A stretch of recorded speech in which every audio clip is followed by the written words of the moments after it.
Hello everyone. If you like what I'm doing here, please consider subscribing, liking, and commenting. It would really help the channel out quite a bit. Thank you very much. Army, with two humiliating defeats handed to Notre Dame in the past 2 years, the Irish are itching to get back at him. 2 years ago, Army beat Notre Dame 59-0 in this very stadium. Last year, Army beat Notre Dame 48-0. And the Fighting Irish have come into this game unbeaten and swearing they're going to get vengeance this afternoon. As for Army, they've still got the touchdown twins of Blanchard and Davis. It's an unbeaten cadet team, one of the finest to ever roll westward from West Point. So these two teams getting all ready to kick off to each other. In just a second, the Yankee Stadium, and the sun is shining down for the moment now. The sun is trying to peek through the gray clouds as the game will just about get underway in roughly some 30 seconds. Unbeaten Army tackling unbeaten Notre Dame from the Yankee Stadium in New York City, and the place is literally jumping. It's jam-packed. There are 75,000 people in attendance at the moment. You couldn't get another person in here with a shoehorn. The crowd came early to watch the cadets march in. They're already in. They're seated. 1,000 of the student body from Notre Dame came out from South Bend, and their cheers are reverberating throughout the autumn air. It's going to be Notre Dame kicking off, Army receiving. Army wins the toss and likes to receive, and Army is going to defend the eastern goal. They have the wind a little bit at their back, what little wind there is, but it isn't enough to help or to hinder.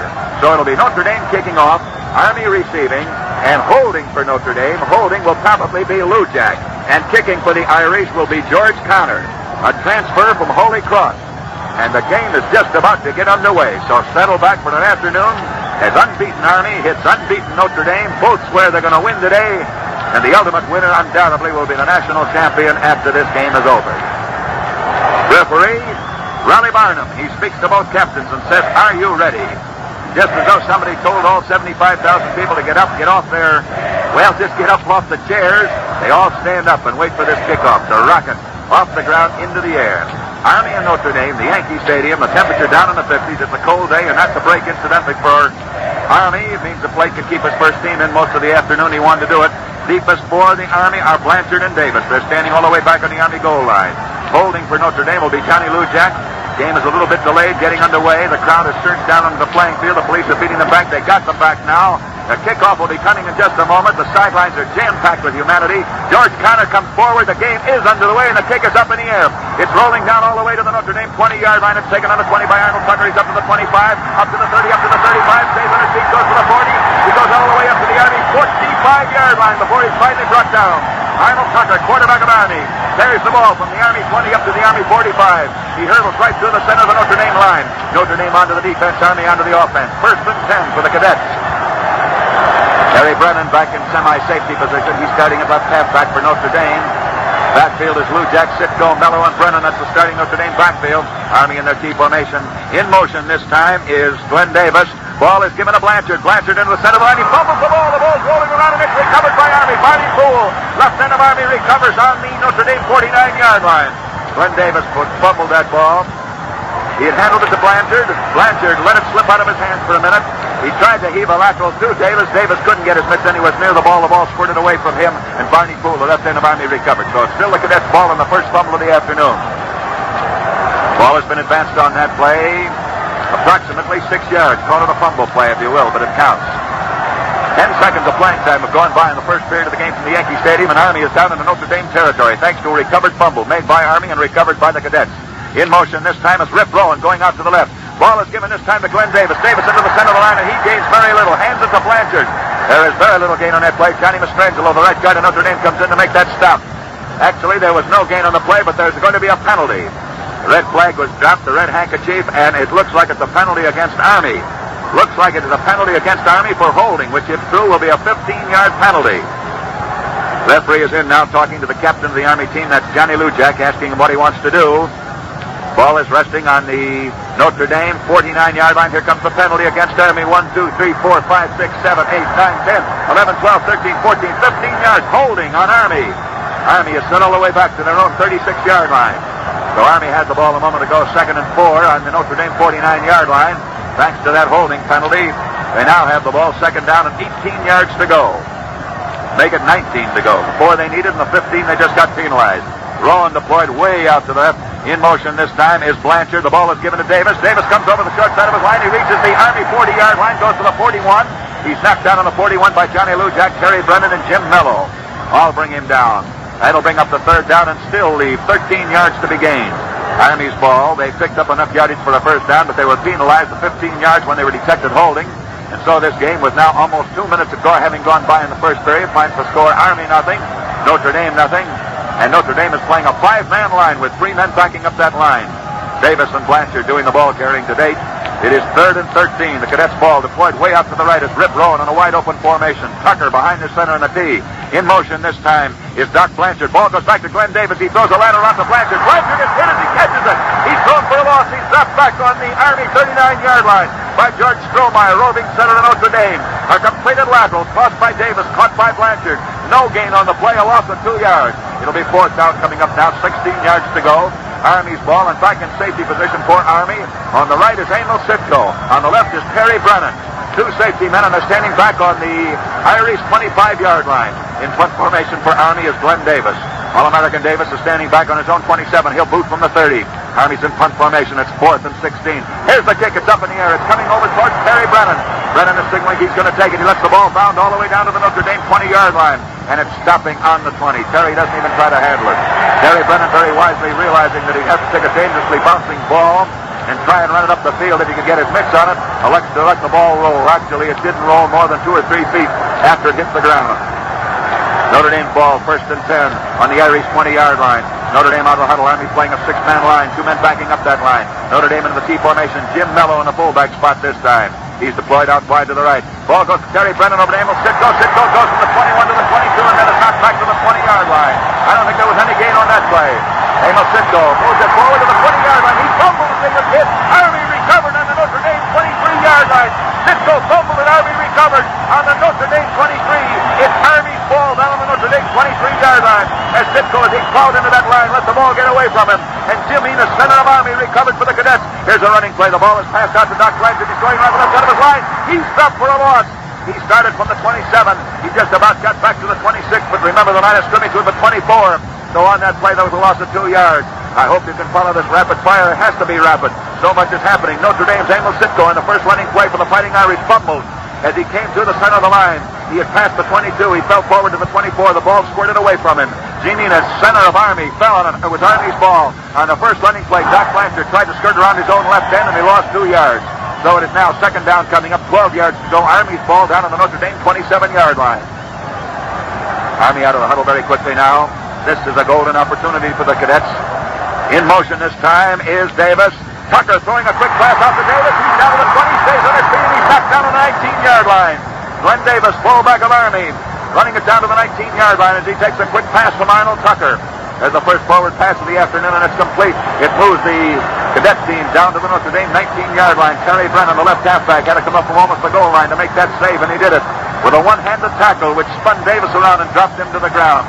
It is 3rd down coming up, 5 yards to go. Army's ball down on the Notre Dame 19-yard line. We've just started the game from the Yankee Stadium. There's no score as yet, but the Cadets are deep down in Notre Dame territory. In motion is Rip Rowan this time. Ball is given this time to Doc Blanchard. Blanchard pulls his way down to the 16-yard line, and he stopped on the 16-yard line. Doc Blanchard pulling his way between left tackle and left guard before Georgie Connor, the left tackle of Notre Dame, can stop him. Ball is resting on the Notre Dame 16-yard line. It is 4th down coming up, 2 yards to go. This can be one of the crucial plays of this game. If Army picks up this 2 yards, they've got a first down way deep in the territory. If Notre Dame can hold them, they'll take over. Army's ball, 4th and 2 down on the Notre Dame 16-yard line. Key formation, Tucker calling these signals. Nobody in motion this time. Ball is given to Blanchard. Blanchard past the 15. He's down to the 14-yard line. And he is thrown back all the way back to the 16-yard line. Let's see where the referee says that ball was stopped. If he says it was stopped on the 14, it's a first down. If he says it's on the 15, it's not a first down. They're going to bring the line sticks into measure. Hang on to your seats. This makes a great deal of difference whether Army got that first down or not. If they didn't, they missed it by inches. Ball is resting just shy of the 14-yard line. I believe Notre Dame stopped them. They did! Notre Dame stopped them on the 14-yard line. Notre Dame takes over 1st and 10 on their own 14-yard line. Army goes back into the defense. Notre Dame onto the offensive. A fighting band of Irishmen have come out of South Bend, Indiana, determined to stop a team that hasn't been stopped since 1943. Singling over the right for Notre Dame this time. Ball is given to Terry Brennan over to Sitko. Sitko going around the right side of his line. Gives it back to Brennan. Gets up to the 20, stays on his feet, goes to the 25, and he's knocked out on the 25-yard line. Referee Maystay stepped out on the 23. Rip Rowan at fullback. made the tackle for Army. Army's defense is different than their offense. And that, I mean, the alignment of players is completely different. Blanchard playing a wingback on offense, plays generally defensive fullback. Notre Dame has the ball now. It is second down, 1 yard to go. A gain of 9 yards on that play. They ran it from the 16 to the 25-yard line. Here's a quick flip pass. The ball is given to Jimmy Mello, the fullback. He goes into the center of the line, and he just about picks up that first down. And I think it is a first down for Notre Dame. Hang on to your seats while we see whether it is or isn't. They're going to measure this one, too. Bringing line 6 in, and it is. It's a first down for Notre Dame. Terry Brennan, left halfback of Notre Dame, gets credit for a beautiful block on that play. Here's the defensive arrangement for Army. Rip Lowen in at fullback. Glenn Davis at one wingback. Blanchard at the other. Notre Dame's ball first and 10 on their own 26-yard line. Key formation. In motion is Terry Brennan for the Irish. Ball is given this time to Mello. Mello to Sitko. Sitko comes across the 30, reaches the 35. He splits the Army line wide open as he runs all the way up the field to the 36-yard line. Amos Sitko, right halfback of Notre Dame, who put the Irish in that terrible hole a moment ago when he fumbled, comes up to the 36-yard line. And this Army team, which if you're an Army supporter, don't you give up this because Notre Dame's running through them now. This is one of the great teams of all time, that Army team. Hasn't been beaten since 43. Terry Brennan out wide this time for Notre Dame. Single wingback formation. The ball is given to Emil Sitko again. He tries the same play over the right side of the line and gains at most 2 yards. He reaches the Notre Dame 39-yard line before he is finally throttled by Joe Steffi and Jim Enos. Another first down for Notre Dame, and a tremendous cheer splits the heavens as the Irish supporters realize that their team has reeled off 2 first downs while Army has not been able to make any. There are 7.5 minutes of playing time remaining in the first period from the Yankee Stadium. The score is 0-0. Notre Dame has the ball, and they are working it out of danger. In motion this time is Jim Mello. Notre Dame running out of the T formation. Ball is given to Terry Brennan. Brennan over the right side of the line, and he gains nothing. Gets back to the line of scrimmage, and Sheldon Biles, left tackle of Army, smacks him down. No gain on that play. It'll be second down coming up 9 yards, 9.5 yards to go. A gain of a half a yard. Army with a very strong, powerful line have gone out of a 5-man defensive formation into a 6-man defensive formation with 2 men backing it up to stop Notre Dame after the Irish had reeled off 2 consecutive first downs. Notre Dame's ball running out of the T formation. The ball is given this time on the crossbuck to Jim Mello. Mello on a reverse give to the Sitko. Sitko goes to the 45. He's knocked down just shy of the 45 by Sheldon Biles and by Jim Enos. A gain of 5 yards on that play. It'll be third down coming up, 4.5 yards to go. We're halfway through the first period of the football game from the Yankee Stadium with the National Broadcasting Company ascending across this nation. And the score is Army 0, Notre Dame 0. Here comes Notre Dame out of the huddle very quickly. Jim Martin deployed way out to the left this time. He's Notre Dame's left end. He's 15 yards out to the left of his tackle. A quick flip pass was thrown out to Jimmy Martin. Martin drops it. Pass thrown out to Martin.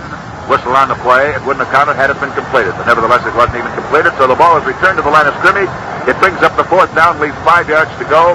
It is Notre Dame's ball on their own 45-yard line. And the Irish took over on their own 16, returned it to the 45.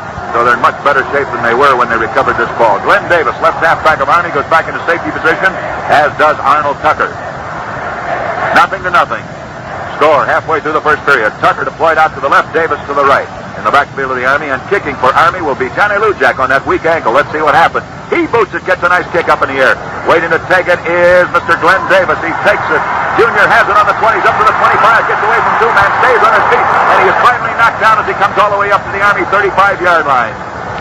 Glenn Junior Davis is hit by Johnny Lujak, quarterback of Notre Dame, who made that tackle. Well, if Mr. Lujak has got a bad ankle and hasn't showed today, he got a beautiful kick away and then came up the field to make the tackle, and he tackled a guy who's pretty hard to bring down, Glenn Davis.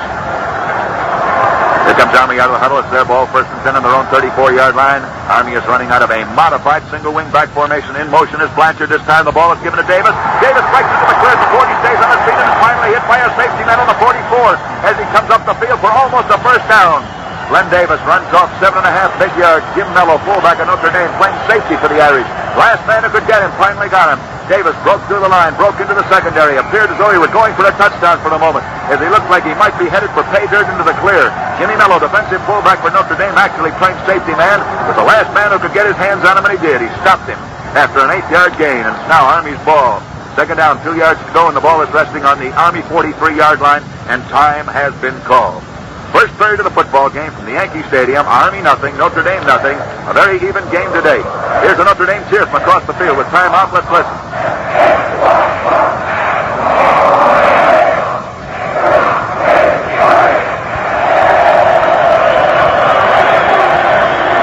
In case you came in late, or didn't hear the starting lineups, I'll go over the backfields in a moment because these are very important.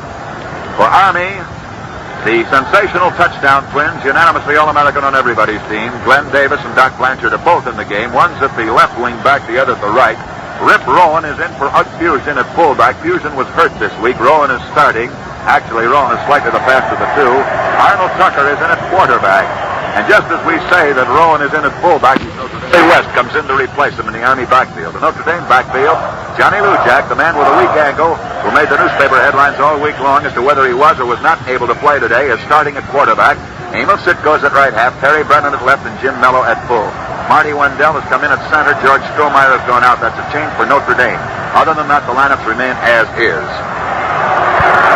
Notre Dame and Army have played each other every year since 1913, and what a game that first one was. In motion this time is Blanchard. The ball is given to Glenn Davis. Davis gets back to the line of scrimmage, and that's all he gets back to.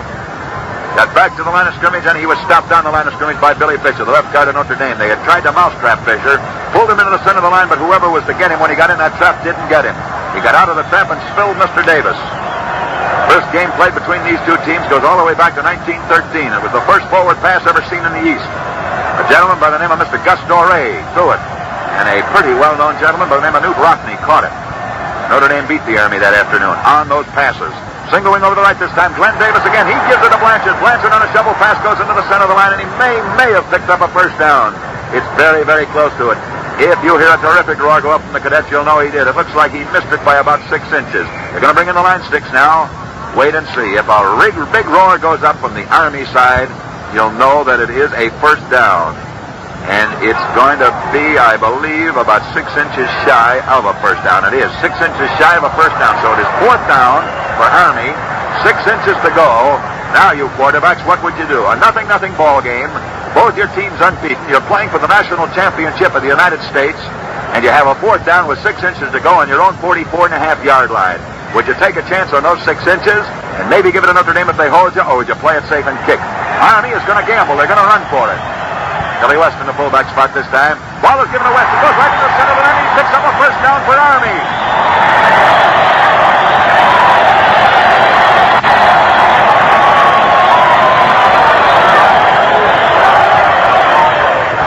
Billy West, fullback for the United States Military Academy. The cadet team bolts his way right through the center of the line. He hit it hard. His drive had formed a wedge. He shoved his body through, and it picked up about 1.5 feet. All he needed was 6 inches. Here's the reverse play with Doc Blanchard over his own right tackle. He, in turn, lateraled it back to Billy West as West came up to the center of the line. West picks up 2 yards as he moves it up to about the Army 49-yard line. Give him a gain of 3 yards on that play. It'll be second down, coming up 7 yards to go. There are 4 minutes of playing time remaining in the first period of the football game from the Yankee Stadium, and the score is Notre Dame 0, Army 0. Army has the ball just 1 yard shy of the middle of the field. It's about halfway between the two sideline stripes and just about halfway down the field.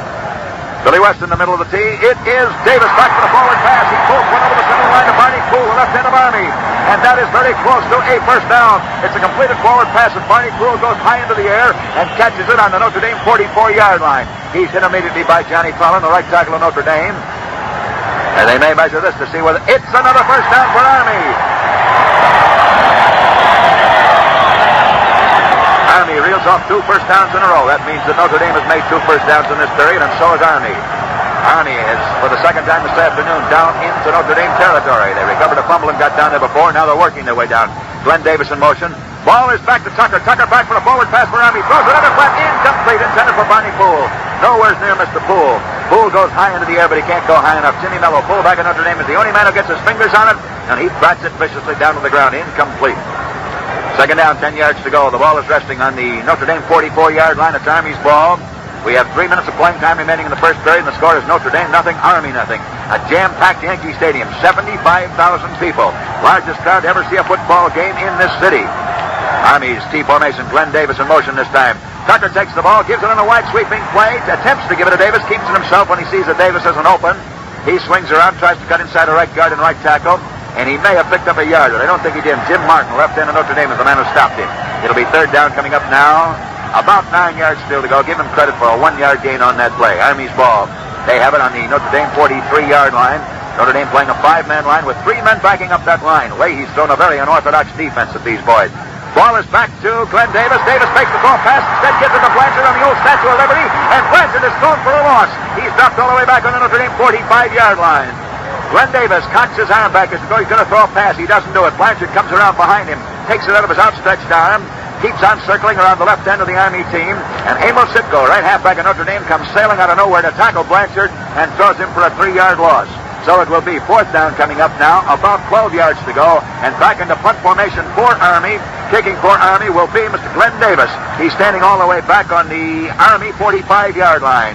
Army gets ready to boot. He boots it up in the air. It is going down towards the Notre Dame goal line. It's taken on the goal line by Sitko. He's back to the 5, up to the 10, up to the 15, and he's down on the 20. Emil Sitko knocked down on the Notre Dame 20-yard line. It is Notre Dame's ball. 1st and 10 on their 20-yard line. And we're coming towards the end of the first period now. Referee says that Mr. Sitko reached the 22-yard line. So it'll be Notre Dame's ball, 1st and 10 in their own 22.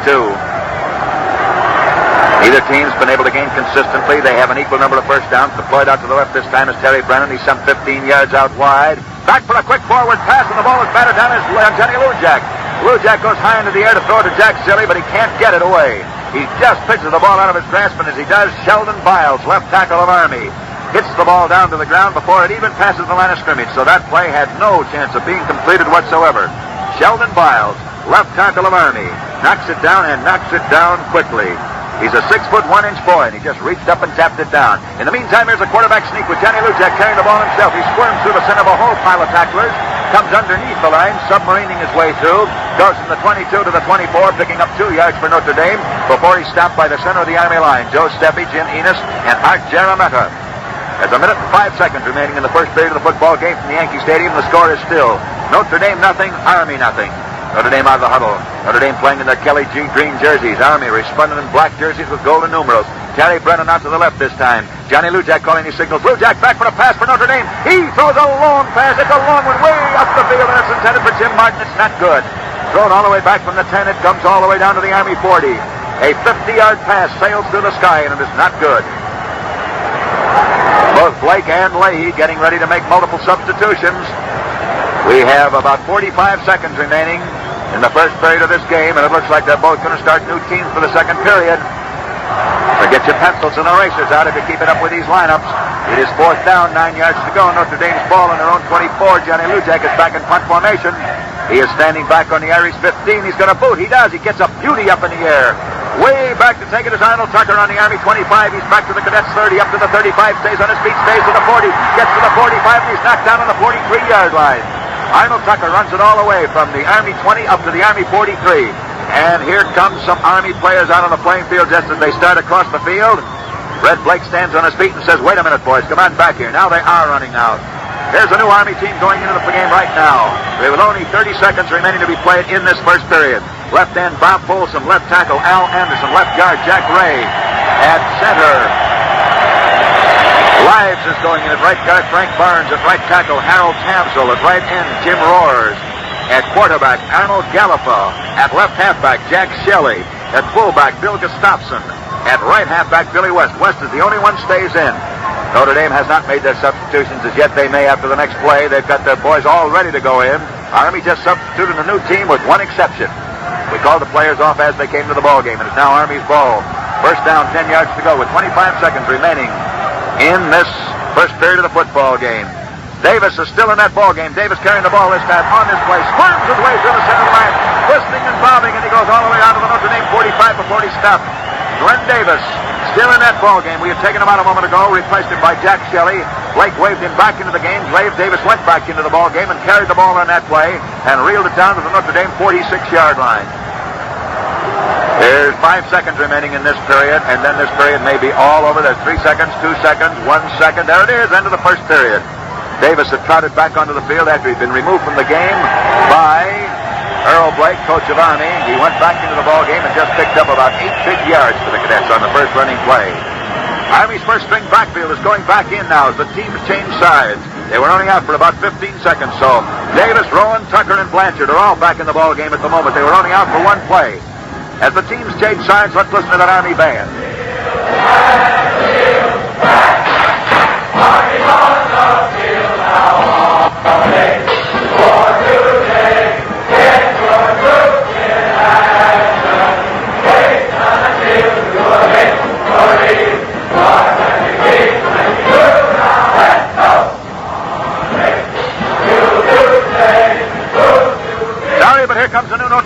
on the field, so we better give you these while time is still out. Here's the new Notre Dame squad running on right now. Left end, Bobby Skoglund. Left tackle, Casper Erden. Left guard, Billy Fisher. Center, Marty Wendell. Right guard, Fred Roby. Right tackle, Georgie Sullivan. Right end, Frank Kozakowski. At quarterback, George Ratterman. Left halfback, Jerry Cowig. At fullback, Johnny Pinelli. And at right halfback, Mike Swistowis. There's a new Notre Dame team, and we've given you the changes for Army. It's the new Army line and the old Army backfield. Actually, the Army backfield, 3 of them were out for 1 play. Army's ball now. It is second down, less than 3 yards to go. The ball is given in a reverse to Glenn Davis. Davis is fading way back to throw a long forward pass. He cuts it down and completed to Doc Blanchard. Blanchard takes it all the way down on the Notre Dame 25-yard line. He's running about on the Notre Dame 23-yard line. And it's Army's ball, first and 10, down on the Irish 23.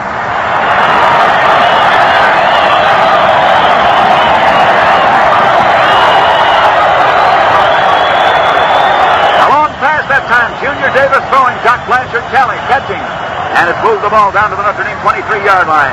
Army's ball now, first and 10, down on the Notre Dame 23. Strohmeyer stays in at center. Marty Wendell goes out for Notre Dame. Arnold Tucker calling these signals. Tucker takes the ball. He's fading back to jump a pass. Instead, he gives it to Davis. Davis fades back to pass. Can't get it away. He reverses his field. He's back on the 30. He's knocked down on the 27 for a loss of 4 yards. Arnold Tucker tried to pass. Couldn't do it. Threw a lateral to Glenn Davis. Davis faded back to pass. He couldn't do it. And Davis was finally trapped all the way back on the Notre Dame 27-yard line. So will history repeat as we start the second period of the football game from the Yankee Stadium. Notre Dame has stopped Army once this afternoon deep down in their own territory. Will they be able to do it again? Johnny Lujack comes back in at quarterback. George Ratterman goes out for Notre Dame.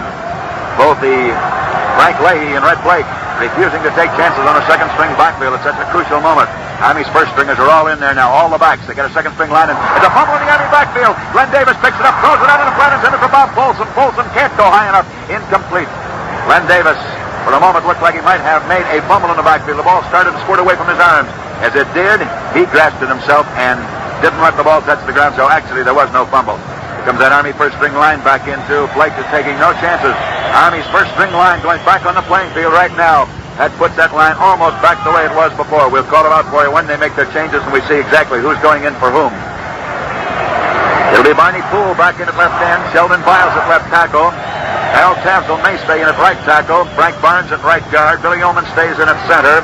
Jarametta goes back in. Folberg goes back in. Those are all changes in the Army line. Most of the first team is back in. Here's a quick shovel pass thrown out to Glenn Davis. Davis gives a lateral to Blanchard. Blanchard fakes back to try and throw a forward pass. Can't get it away. And he's trapped 10 yards behind the line of scrimmage. He's knocked all the way back on the Notre Dame 39-yard line by Bobby Skoglund, the left end of Notre Dame. Blanchard and Davis seesawing back and forth with that ball, trying to make up their mind who is going to run with it or who is going to pass.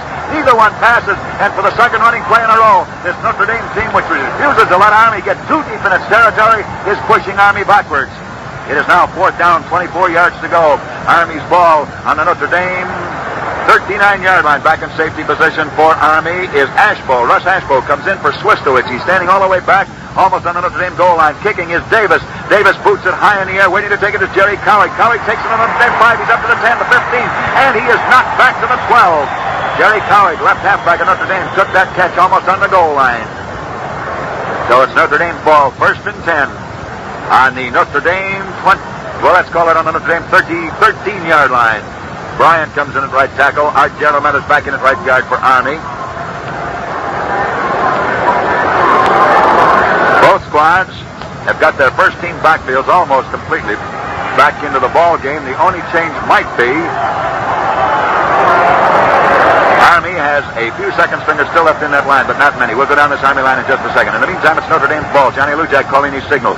Jerry Cowig at one wing back, Russ Ashbo at the other, Johnny Pinelli at fullback. So 3 of those Notre Dame backfield stars are second.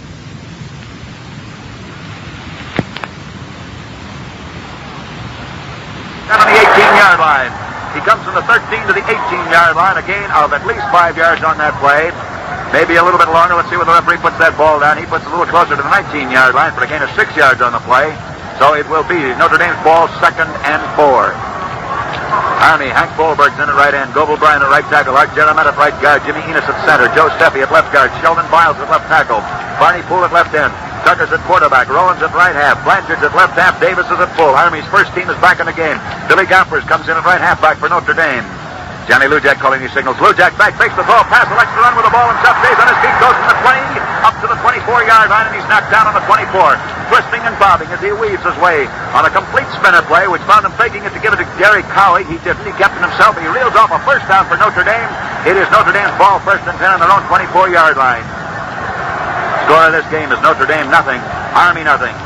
And we are now 2 minutes of playing time into the second period of the football game. Deployed way out to the right is Jerry Cowley. He's 15 yards out to the right of the Notre Dame end.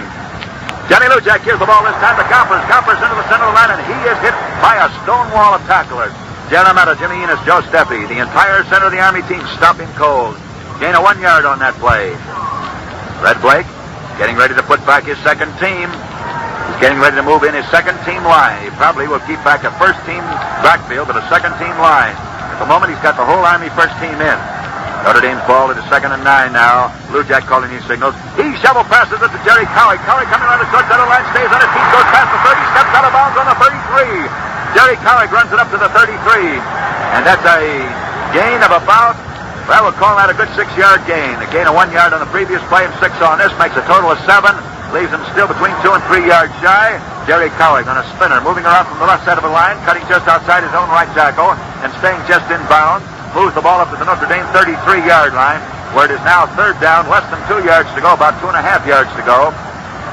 And here's a line buck with Johnny Pinelli, the fullback, bucking his way right in the center of the line with his head down and his knees driving high. He tried to knife his way through, found no opening to push into. He lunged forward with a final thrust and picked up maybe 1 yard. But I think it leaves it still shy of a first down by inches. Line sticks are being brought in to measure whether this is or is not a first down. They're going to measure this awfully, awfully close. It is a first down. Notre Dame picks up a first down by a scant inch. As Notre Dame's ball 1st and 10 on the Irish 34-yard line. Army's playing a 6-man line now. Army's man in motion this time with Jerry Cowley as he ran laterally across the field. Johnny Lujack calling these signals. Notre Dame running out of a T formation with a man in motion. Balance line. It is Lujack back for a forward pass. Cocks his arm back. Can't find his man. Elects to run. Now he does throw a long pass. And it's completed. Completed about East Stovrin all the way down to the Army 40-yard line. Stovrin goes high into the air. He catches it on the Army 40. He's hit immediately by Glenn Davis. It's Notre Dame's ball 1st and 10 on the Army 40-yard line. And for the first time this afternoon, Notre Dame is down in Army territory. Notre Dame cheering section. Diagonally across the field from where the ball is resting is yelling, "Go on, Notre Dame. Keep going." And the Army rooters are yelling, "Dig in and stop him." Here comes Notre Dame on a wide open formation over to the right with Skolgren deployed out wide this time. The ball is given this time on a direct line back to Johnny Pinelli. Pinelli into the center of the line, and he goes through for about 5 to 7 yards before he's brought down. Squirming his way all the way down to the 20, let's call it the 33-yard line. The 33-yard line. He stopped on the 33, a gain of 7 yards on that play. It'll be 2nd down coming up 3 yards to go, and Notre Dame is running through the Army team right now. There's a scoreless ball game in the Yankee Stadium, but the Irish are deep down into Army territory. Ball is given on the crossbuck to Jerry Cowley. Cowley coming around the center line. He's back to the 30, down to the 25, down to the 20, stays on his feet. He's down to the 15-yard line, and he's knocked down on the 14-yard line. Jerry Cowley, left halfback of Notre Dame, goes all the way down to the Army 14-yard line before Arnold Tucker, safety man for Army, can come up and stop it, and Army asks for timeout. Listen to this crowd in the Yankee Stadium.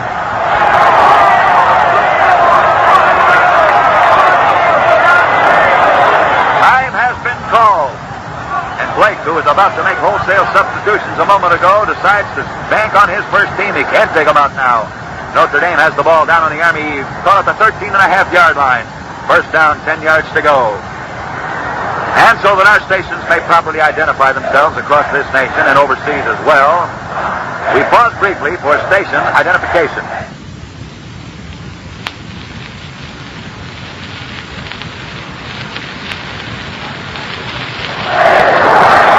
Back in the Yankee Stadium in New York City, 75,000 people seated watching, fascinated by a brilliant football game between unbeaten Army and unbeaten Notre Dame.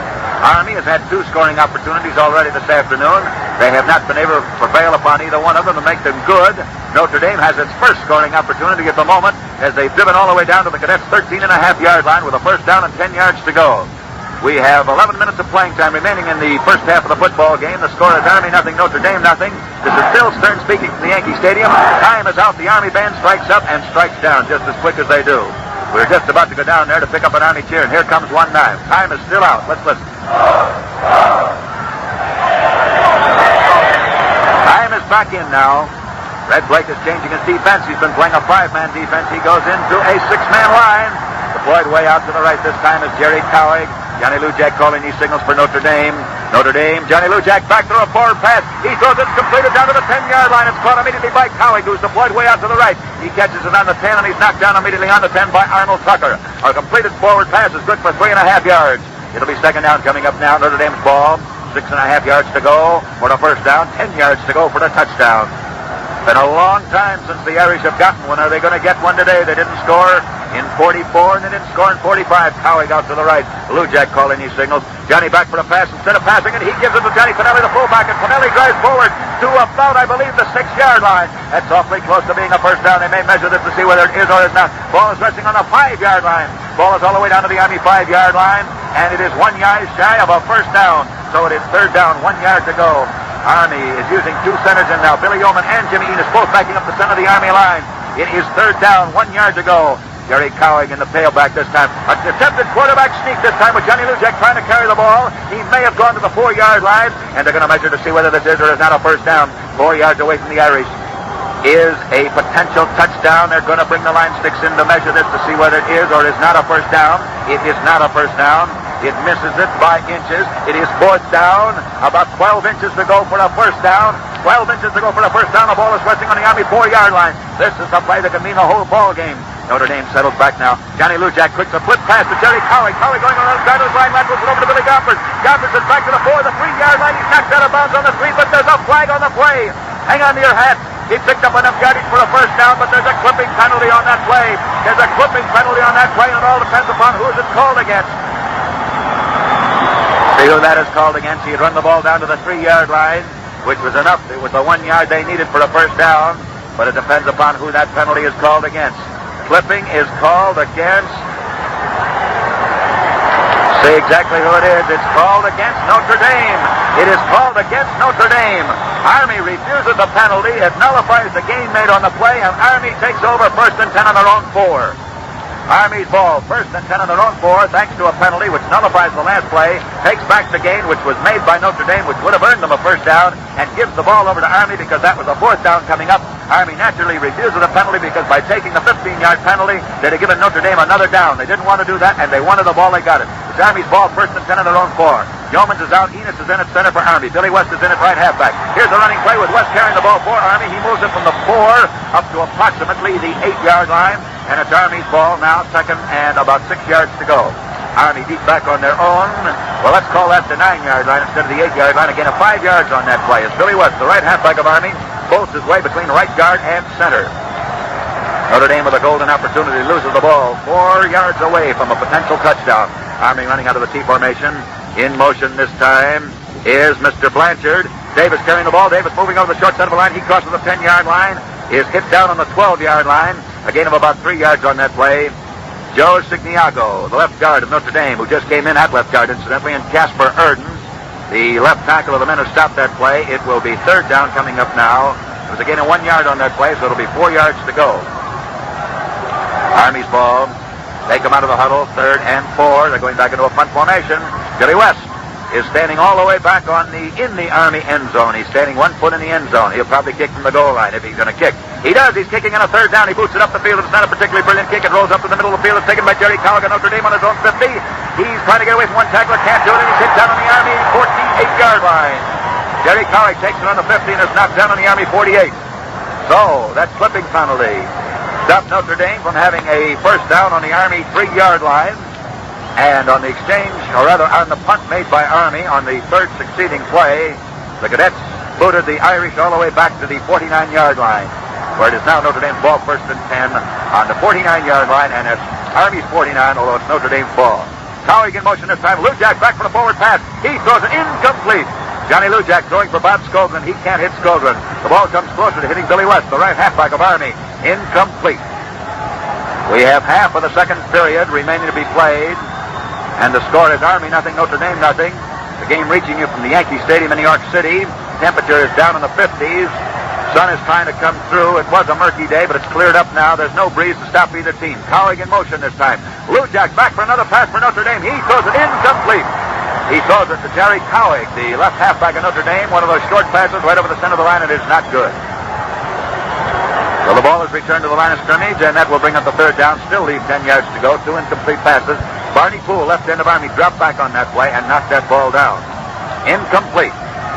7.5 minutes of playing time remaining in the second period. The score is Army nothing, Notre Dame nothing. Here come the Fighting Irish out of the huddle. They run over to the right this time. Jerry Cowig in a single wing over the right, and Cowig is deployed out wide. It's Lou Jack taking to go back for the forward pass. Gives it to Johnny Pinelli. Pinelli into the center of the line, and he may have gained 2 yards. Johnny Pinelli, fullback of Notre Dame, goes into the center of the line. He picked up about 2 yards. Ran it to the Army 47-yard line. And now Junior Davis is going back in safety position for Army. Since this brings up a fourth down and it's 8 yards to go, he senses that Notre Dame will have to kick. Notre Dame back into a punt formation. And Davis is back in one safety position, and Tucker in the other. Lou Jack is back in kick formation for Notre Dame. Lou Jack will boot from the 45, his own. He kicks, it's up in the air. He's driving it across the field towards Glenn Davis. Davis takes it all the way back on his own goal line. He's up to the 5, the 10, the 15, stays on his feet, goes to the 20, and he's knocked down on the 23-yard line. Glenn Davis comes up to the 23, and it's Army's ball on their own 23. Fred Roby, right guard of Army, or rather of Notre Dame, is the man who made that tackle. There are 6 minutes and 35 seconds of playing time remaining in the first half of this football game from the Yankee Stadium, and the score is Army nothing, Notre Dame nothing. Unbeaten Army, 25 wins behind them. They haven't been stopped since December of 1943. And unbeaten Notre Dame rolling along towards its first unbeaten season since 38. Doc Blanchard, left halfback of Army, pulls his way into the center of the line. With a fatal lunge, he plunges forward, goes for a gain of approximately 4 yards as he moves the ball up to the 26-yard line. The ball was resting on the 22, just shy of the 23, so it's a gain of about 3.5 yards. It'll be second down, coming up 6.5 yards to go. It is Army's ball deep down in the Cadets territory, 15 yards in from the northern side of the playing field. This field runs east by west. Billy West, incidentally, the right halfback, is deployed way out to the right this time. Across front with Doc Blanchard, powering his way through the center of the Notre Dame line. He just about reaches the 30-yard line for a gain of about 4 more yards. That will bring up the third down, leave 2 yards shy, and Army is beginning to move with Mr. Blanchard, Doc Blanchard. All-American fullback last year, now playing left halfback for Army, pulling his way over his own left tackle. George Sullivan, the right tackle of Notre Dame, is the man who stopped him. Score is Army nothing, Notre Dame nothing. And here comes Army out of the huddle very quickly. Arnold Tucker calling these signals. In motion this time is Blanchard. Blanchard to Davis. Davis into the center of the line, and I believe he picked up enough for a first down. He reels forward from the 30 up to about the 33-yard line. He's knocked down on the 33 as Glenn Davis, who is not supposed to be a linebacker, puts his head down, dives to the center of the line, and gives Army a first down on their own 33-yard line. Cadets have a 33, have a first down on their own 33. Score is Army nothing, Notre Dame nothing. An airtight ball game from the Yankee Stadium, which finds Notre Dame playing a 5-man line on defense and Army playing a 6-man line. Here comes Army out of the huddle. Army is the bigger of these two teams. They outweigh Notre Dame about 5 pounds per man. In motion this time is Davis. Ball is given back to Tucker. Tucker fading back for a long Army pass. He throws it down, and it is not good. A long pass thrown by Arnold Tucker, intended for Barney Poole, is not good. Barney Poole racing down the field, trying to get under it. Finds it knocked out of his hands at the last moment by Billy Gompers. Billy Gompers, the right halfback of Notre Dame, went high into the air and knocked that one down. It was intended for Barney Poole, the left end of Army. Barney Poole out of Gloucester, Massachusetts, standing 6 feet 3 inches tall, racing Billy Gompers, a 5'9" lad all the way down the field. Poole weighs 215. That's heavy for an end, but he's a wonderful end. He's one of 3 brothers and 4 sisters, all of whom have distinguished themselves in sports. Barney's best-known brother is Jim Poole, the New York Giant end. All right, here we go. T formation for Army. The second down, 10 yards to go. It's Tucker back for another pass for Army. Instead of passing, he elects to run with the ball. Tucks it back into his tummy. Crosses the 35, reaches the 37, and is knocked down on the 37-yard line. A gain of about 3 yards on that play. Arnold Tucker fading back for a forward pass. Finds he can't get rid of that ball. There's nobody to pass to. Tucks the ball back into his tummy and starts forward right to the center of the line and picks up 4 yards before he's brought down. He's brought down on the 43, and he began from the 39. John Pinelli, roving fullback, defensive fullback for Notre Dame, brings him down. 5 minutes of playing time remaining in the first half of the football game from the Yankee Stadium. The National Broadcasting Company sending it your way. Single wing over the right this time. Davis in motion. Ball's given to Tucker. Tucker to West to Blanchard. Blanchard goes from the 39 up to approximately the 41. Gain of 2 yards on that play before he stopped. That was an off-tackle drive. It was Tucker to Davis, Davis to Blanchard, And the play finally wound up on the Army 41-yard line before it was finally set down by Skoglund and Irvin. It moved between the Army right tackle and right end. It is now 4th down, coming up 2 yards to go, and what is Army going to do? 4th and 2. Notre Dame thinking they're going to kick is dropping 2 safety men back. A 0-0 ball game. Standing back in front formation is Glenn Davis. Jr. is standing back on his own 31-yard line. He's waiting for this pass from center. He takes it. He boots it. Way up in the air goes the kick. It's coming all the way back to the Notre Dame 20-yard line. It's taken on the 20 and fumbled on the 20-yard line. It's picked up on the 25 by Johnny Lujak. Lujak stays on his feet, gets to the 30, goes to the 35, and he's knocked down on the 36. Jerry Cowick fumbled that ball for Notre Dame, and Lujak recovered. Cowick fumbled that ball, and Johnny Lujak came running around to cover for him. Picked it up. It was down around his ankles. Lujak ran it from the 20 up to the 36, and it is now Notre Dame's ball, 1st and 10 on their own 36. Here comes Brennan in for Cowick, who just fumbled that ball. Gary Brennan's replacing him. Notre Dame's ball, 1st and 10 on the Irish 36-yard line. Here comes Notre Dame out of the huddle now. We have only a few moments remaining in this half. The ball is given to Johnny Pinelli. Pinelli drives over the right side of his line between right tackle and right end. He moves from about the 36 to the 39 for a gain of 3 yards. And here comes Army's second line back into the ball game again.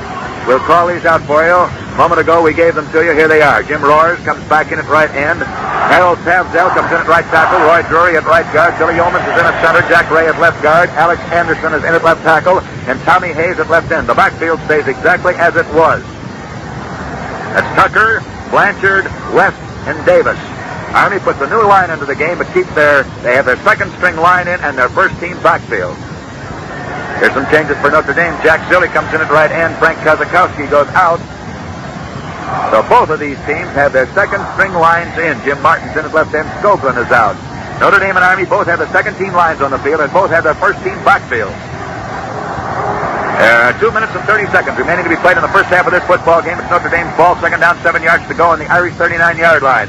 A quick opening play. Terry Brennan takes the ball, fumbles it. I believe Army recovered. I think Army recovered down on the Notre Dame 34-yard line. Tommy Hayes, the left end of Army, was in on that. And it's Army's ball, 1st and 10 on the Notre Dame 35-yard line.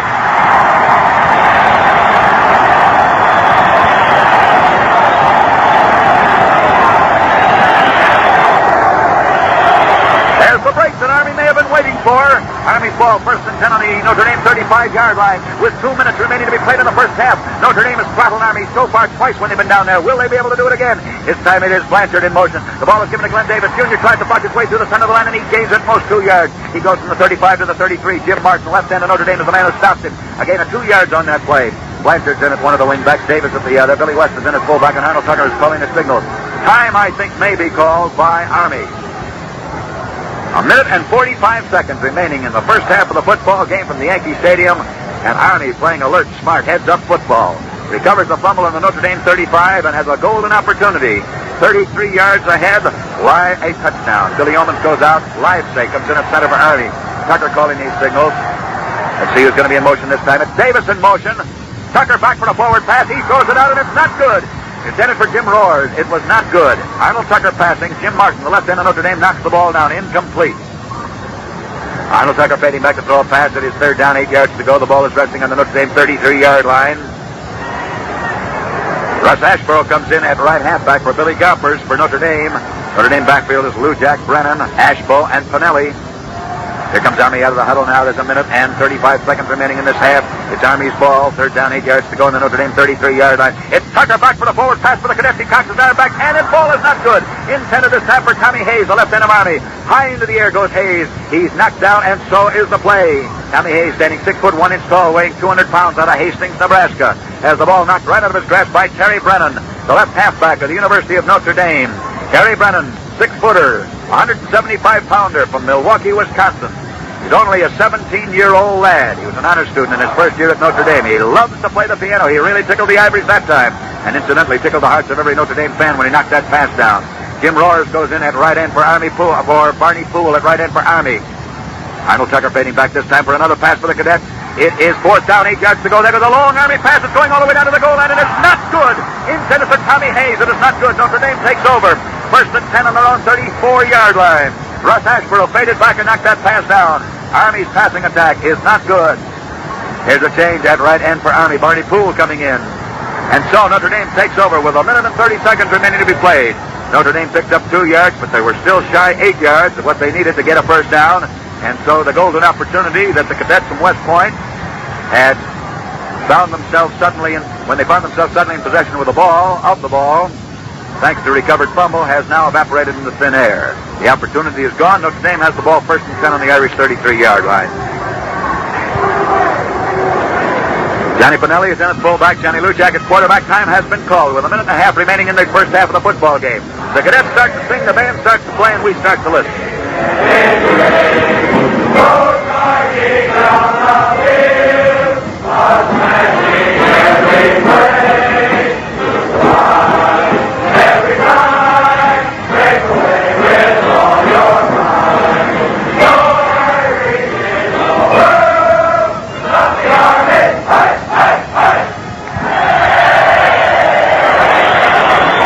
The Yankee Stadium in New York City, jam-packed with 75,000 spectators, the largest crowd that's ever seen a football game in this stadium, or for that matter in any stadium in New York City. And that's due to the increased seating arrangements for this afternoon's game. They have bleacher seats down that they have never had before behind the goalposts on the side of the field that Notre Dame is defending at the moment. It is now Notre Dame's ball, 1st and 10 on their own 33. Billy Gompers comes in at right halfback. Russ Ashborough goes out for Notre Dame. Here is the T formation. Johnny Lujack fading back to throw a pass for the Fighting Irish. He cocks his arm back, looks for the man. There is a long pass that's thrown over the center line. Intercepted by Arnold Tucker of Army. Tucker takes it on the Notre Dame 40. He's back to the 35. Takes on his feet, goes down to the 30, down to the 25. With a minute and 15 seconds remaining, Army again has the ball deep down in Notre Dame territory. But Arnold Tucker intercepts for Army.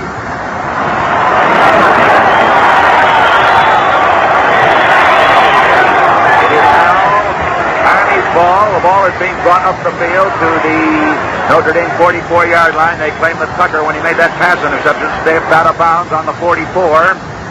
So Army gets possession of the ball thanks to the brilliant pass interception by Arnold Tucker, but despite the fact that he ran it down to the 27, actually the ball is going over to Army on the 44-yard line, because when Mr. Tucker made that interception, he went high up into the air and stepped out of bounds on the 44. Billy West comes back in at fullback for Army. Coming back in at right halfback for Notre Dame is Russ Ashborough. The clock has been stopped. There's a minute and 10 seconds remaining to be played in the first half of the football game. Arnold Tucker just made an interception for Army, and the cadets have the ball 1st and 10 on the Notre Dame 44-yard line. Notre Dame throwing a 6-man line against Army. Army's been playing a 6-man line most of the afternoon. Notre Dame a 5-man line. Notre Dame is throwing a 6-man up into that line because they figure with a minute and 10 seconds remaining in the first half, Army is going to pass. They want to rush the passer if they can. Make him throw those passes away. A minute and 10 seconds. Score is Army nothing, Notre Dame nothing. Arnold Tucker calling the signals. Davis at right half, Blanchard at left half, and Billy West at fullback. And we're just about ready to resume play. Red Blake pulling the strings from the Army side, and Frank Leahy nervously pacing up and down in front of the Notre Dame bench. Both of these men naturally have a great deal at stake. Red Blake is protecting an undefeated record which extends all the way back to 1943. And this is Leahy's first year back at Notre Dame after being in the Navy. And Mr. Leahy has an unbeaten season staring him in the face if he can get by Army. He has still other teams to go, but this figures to be his biggest obstacle. Goldberg, or rather Fulberg, in motion at this time. It's Tucker back for a pass for Army. He's swarmed under and he can't get it away. He's dropped back on the Notre Dame 49-yard line. As Jack Silly, left end of Notre Dame, comes out of nowhere to make that tackle and hits him down. A loss of 5 yards on that play. Now there's 50 seconds. The clock is ticking away. Army is not stopping this clock. Now there's only 45 seconds remaining to be played. Normal procedure would be to stop that clock. It is now second down, 16 yards to go. Army's ball on the Notre Dame 49-yard line. We've only got 40 seconds remaining in the first half of this football game. It's scoreless to date. Arnold Tucker back for another pass. Instead, he gives it to Glenn Davis. Davis is fading back to throw a pass, and he's in all the way back on the Army 40-yard line. He is thrown for an 11-yard loss by Jack Silly, the right end of Notre Dame. Notre Dame is swarming through to make this passer get rid of that ball. Now there's only 20 seconds remaining to be played in the first half. All these attempted passes are not even getting away. Now there's only 15 seconds. Now there's only 14, 13, 12, 11, 10. The clock has finally been stopped now. Now the clock has started again. Here comes Army out of the huddle very quickly. This may be the last play. There's only 3 seconds remaining. It's Arnold Tucker faking a pass. He's going to run with the ball. He stays on his feet. He breaks in the clear. The 50. He's still on his feet. He's down to the 45. He's standing up. He's down to the 40. And he's knocked down on the 35-yard line. He slid forward to the 40. 30-yard line. He's knocked down on the 30, and I think that is the last play of the first half. Arnold Tucker, knowing that everybody was expecting a pass, elects to carry that ball, runs it 25 yards down the field. He's finally knocked down on the Notre Dame 30-yard line as the half ends. And the score at the end of the first half is Army nothing, Notre Dame nothing. Arnold Tucker fading back to attempt to throw a pass, pulls the whole Notre Dame defense in, except those men who were fading back to cover for that pass, and then he starts to run with the ball. As he runs, the defensive men who are waiting way back to knock the ball down have to come racing up to try and bring him down. They catch him on the 34. He slithers forward to the 30. He stopped on the 30 as the half ends, and the score is Army nothing, Notre Dame nothing, on a very, very exciting first half. Red Blake is walking off the field with Arnold Tucker, man who just made that brilliant run and who's called a whale of a football game so far for the cadets. As for Johnny Lujack, Mr. Johnny Lujack, as you may well know, is a man who's supposed to have a weak ankle. Here we have a gentleman we'd like you to meet who's coming right in here. He's an Army man, and he ought to be kind of proud of what Army has done this afternoon. Back not too many years ago, Army had one of the all-time All-Americans, Ed Garbage. He was probably as fine a football player as the cadets at West Point have ever had. Ed's in our broadcasting box at the moment, and I'd like Ed to take over this NBC microphone, and if he will, give us his interpretation of the football game as he's seen it. Ladies and gentlemen, the former All-American of the United States Military Academy, Ed Garbage. Well, Bill, it'll be an awful long time before the 74,000 people who are lucky enough to be here at this game today will see another one just like it. There's certainly two great football teams out there in the field today, and they're playing in one of the great rivalries of college football. Well, the tension has been terrific here all day. As a matter of fact, when we came into the stadium, you could feel the tension in the air.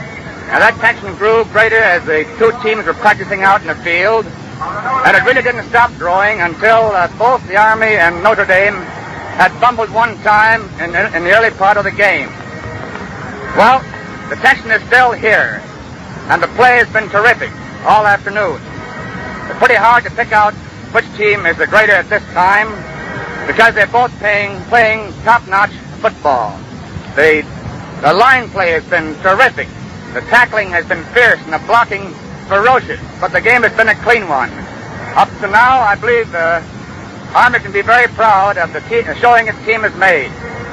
I've never seen the build-up as it was for this game, and it was a terrific strain to put both the teams under, but they're both playing like real champions. And whichever one does come out victorious today is sure to be the champion. I'm awfully glad. I believe every Army supporter and every Army player is glad that Johnny Lujack has been in the game the whole first half. And when I heard the stories about his injury, I wondered whether it was one of those bear stories they used to use in the olden days when I was playing the game. But I guess it wasn't. I guess Lujack did hurt his ankle, but he got it fixed up pretty darn quickly. And he's playing a really great game. Bill, it's a pleasure to be here in the booth with you, and the next best thing to seeing a game is to hear you broadcast one. And I know that the best team will win this afternoon, and of course I'm a little partial. I want to see the Army win. Ladies and gentlemen, that was Ed Garbage, former All-American of the United States Military Academy. The Notre Dame band has marched out in the center of the playing field, and we're going to picture down there so you can hear this swell musical organization. Let's listen.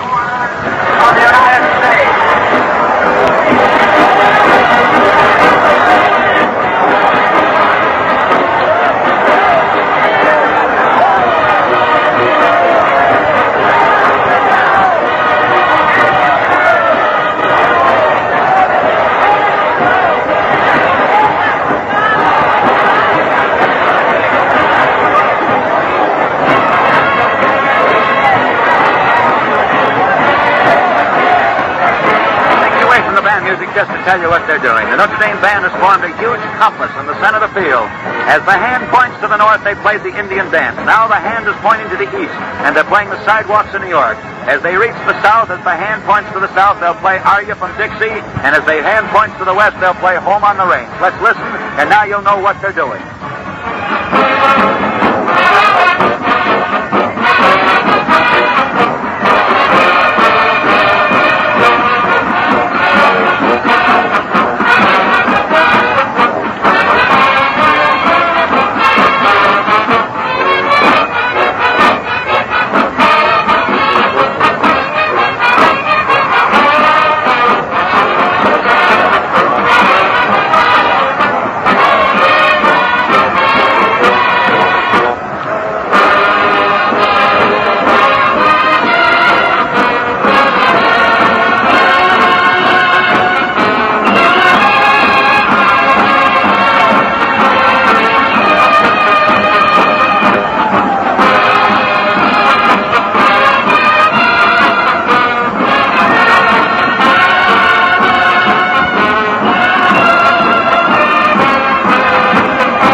is now counter-marching. They had just faced the Army routing section and saluted the cadets. As you can hear in the background, they are whistling Army's favorite marching song.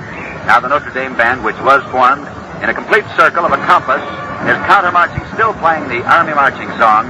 And we'll listen, and the next trick they do, we'll come right back here to tell you just what it is. It's the Notre Dame band at halftime in the Army Notre Dame game. It's a 0-0 game. 75,000 people seated in the Yankee Stadium watching the tricks done by this band.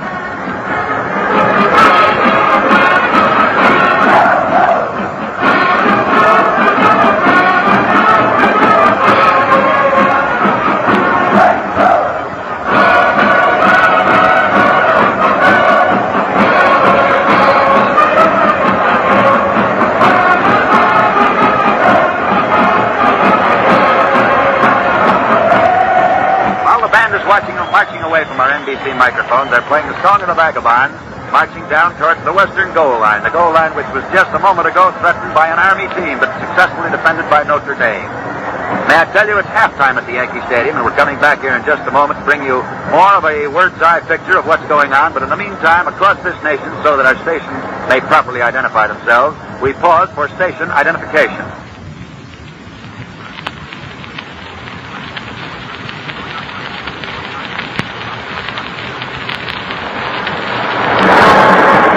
Back at the Yankee Stadium, ladies and gentlemen, this is Bill Stern speaking.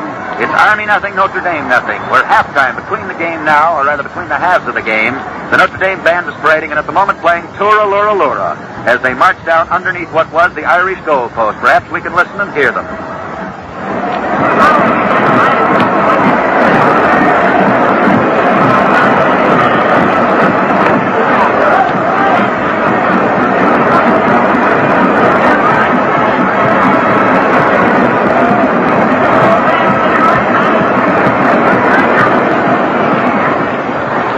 Take you away from that band music for just a moment to tell you something that the huge crowd is getting a terrific kick out of. Army's two mascots, they're mules. And Army has two mules, a full-size mule and a little midget mule standing some 3.5 feet off the ground, given to the United States Military Academy by the ambassador from Ecuador. These two mules have been brought into the middle of the playing field, and they are being introduced to the little Irish terrier, Clashmore Mike, the Notre Dame mascot. And Clashmore Mike isn't one bit afraid of those big mules. He's barking and snapping at the mule's legs, and the crowd's getting a big laugh out of it. Now the Notre Dame band is marching up the field playing when Irish eyes are smiling.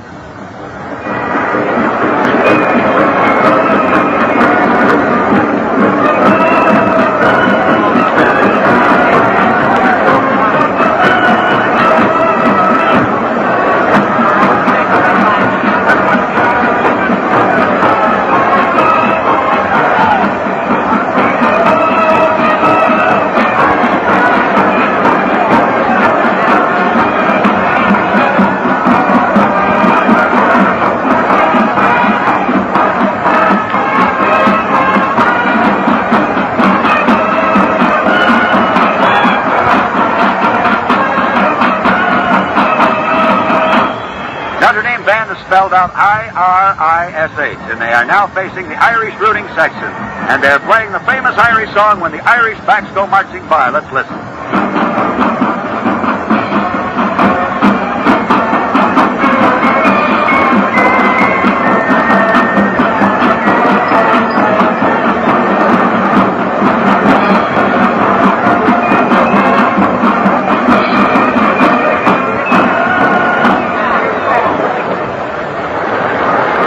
Drawn up at attention. We'll see what they're going to do. And if we can pick up what they are doing, they're facing away from our microphones now, towards the opposite side of the Yankee Stadium. They are facing the Notre Dame routing section. Incidentally, we have some scores of other ball games, which we will give you as soon as we're sure we're not going to interrupt something that you prefer to hear. Columbus, Ohio, for instance, or rather from New York City, I should say. Pennsylvania is leading Columbia 13-0 in the first period. Virginia is leading Princeton 6-0 also in the first period. Lehigh is leading NYU 3-0 in the first half. Yale is leading Brown 7-0 at the end of the first period. In the first period, Boston College nothing, Georgetown nothing. In the first period, Harvard 14, Dartmouth nothing. In the first period, Penn State 7, Temple nothing. Duke 6, Wake Forest nothing. Also in the first period, Rutgers 6, Lafayette nothing in the first period. Here's a gentleman who ought to be able to speak for the Irish. He certainly saw enough of them when he was playing for them. and I think you'd kind of like to meet him. He's the present commissioner of athletics of the All-America Football Conference, but he gained far more fame as a member of the immortal Four Horsemen of Notre Dame. Sleepy Jim Crowley. Jim, what do you think of the football game? Well, it's a great game out there. I don't know whether the crowd appreciates that there's some terrific blocking and hard hitting. And I think that's the reason there hasn't been any scores. Both lines have been great defensively. And I look for a great second half. Tell me something, Jim. Would you care to go out on a limb and predict who's going to win this ball game? No, I wouldn't. As the game has been played now, in my opinion, Bill, why it's still as though they're going to still toss the coin. How would you rate this Notre Dame team you're watching today with the Four Horsemen that you played on? Well, this is a great ball club. This is the first time I've seen them this year, and I wouldn't want to give an opinion. You got over that one good, Jim. Thank you. All right, thank you very much, Jim Crowley. Okay, Bill. Thanks a lot. Down on the playing field, the Notre Dame band has formed a circus tent. They are now giving a tremendous fanfare, and they are doing a tightrope act with a gentleman walking across the field on an imitation tightrope. The gentleman is the legendary character known as the Forgotten Irishman. He becomes the star of a trapeze act. That's what he's on now. And I might add, without the aid of a wire net. He falls down to the ground. There's no net under him to save him, and the crowd gets a big laugh out of the antics which are taking place in the Yankee Stadium. Here's another football score in the first period. Cornell nothing, Syracuse nothing. Now the Notre Dame band is going out of that formation in which they formed the circus tent, and we'll tell you what their next formation is as fast as they form one. Here's another score. VMI 7, Furman nothing. Let's listen. Well, the Notre Dame band has now formed a three-ring circus. In other words, there are three rings down on the playing field. The tent is gone, but in its place, the band is formed into three huge rings. In the center of the one ring is a trained horse act. The horses are actually human beings with the things that make them go to look like a horse, a blanket thrown over the head and the ears sticking up where the ears should be and the tail where the tail should be. In the center ring are two clowns, and in the left ring is what could go for a trapeze act where they're a trapeze. So now picture, if you will, a three-ring circus taking place in Yankee Stadium as the Notre Dame band has split itself into three rings with three different acts going on in each of the three rings. Let's listen.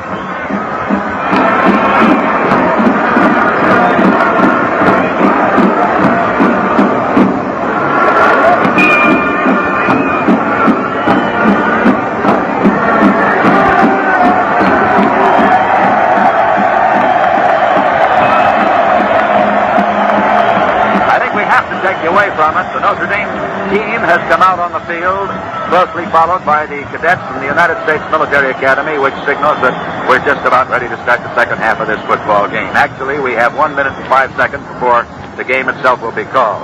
Here are a few elementary basic statistics on the first half.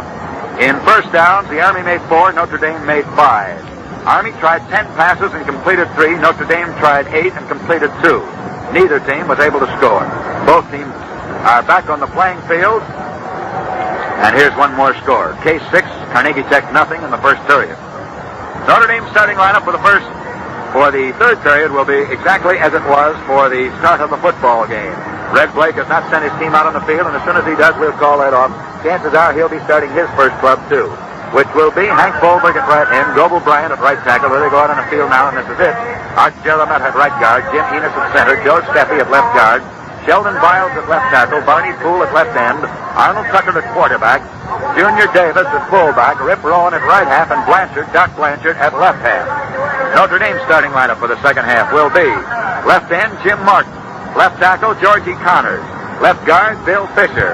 We're calling these out as they trot onto the playing field. At center, George Strohmeyer. At right guard, Johnny Mastrangelo. At right tackle, John Fallon. At right end, Jack Silly. At quarterback, we're waiting to see whether it is or is not Lujak. Lujak at the moment is running around, and he has run up to Leahy and is talking to Frank right now. Well, let's skip Lujak for the moment as to whether he's going to start or not. At left halfback, it will be Jerry Cowie. At fullback, it's Jimmy Mello. And at right halfback, it's Amos Sitko. And the only questionable starter at the moment is Notre Dame's Johnny Lujak, who is now talking to Frank Leahy. Incidentally, Red Blake has called his starting team right in close around him. They're huddled down on their haunches. Blake is in a stooped-over position. He's talking to the boys, and you can just about imagine what he's saying. He's telling them that this is going to be the half that's going to decide this game. That everything that's gone before is water over the dam. Forget it. The mistakes you made in the first half, you can't undo them. Get them out of your mind. Don't make any mistakes if you can avoid it in this half. As for beating Notre Dame, this is a team that's smarting under 2 humiliating defeats. 1944, the Irish were beaten by this very Army team 59-0.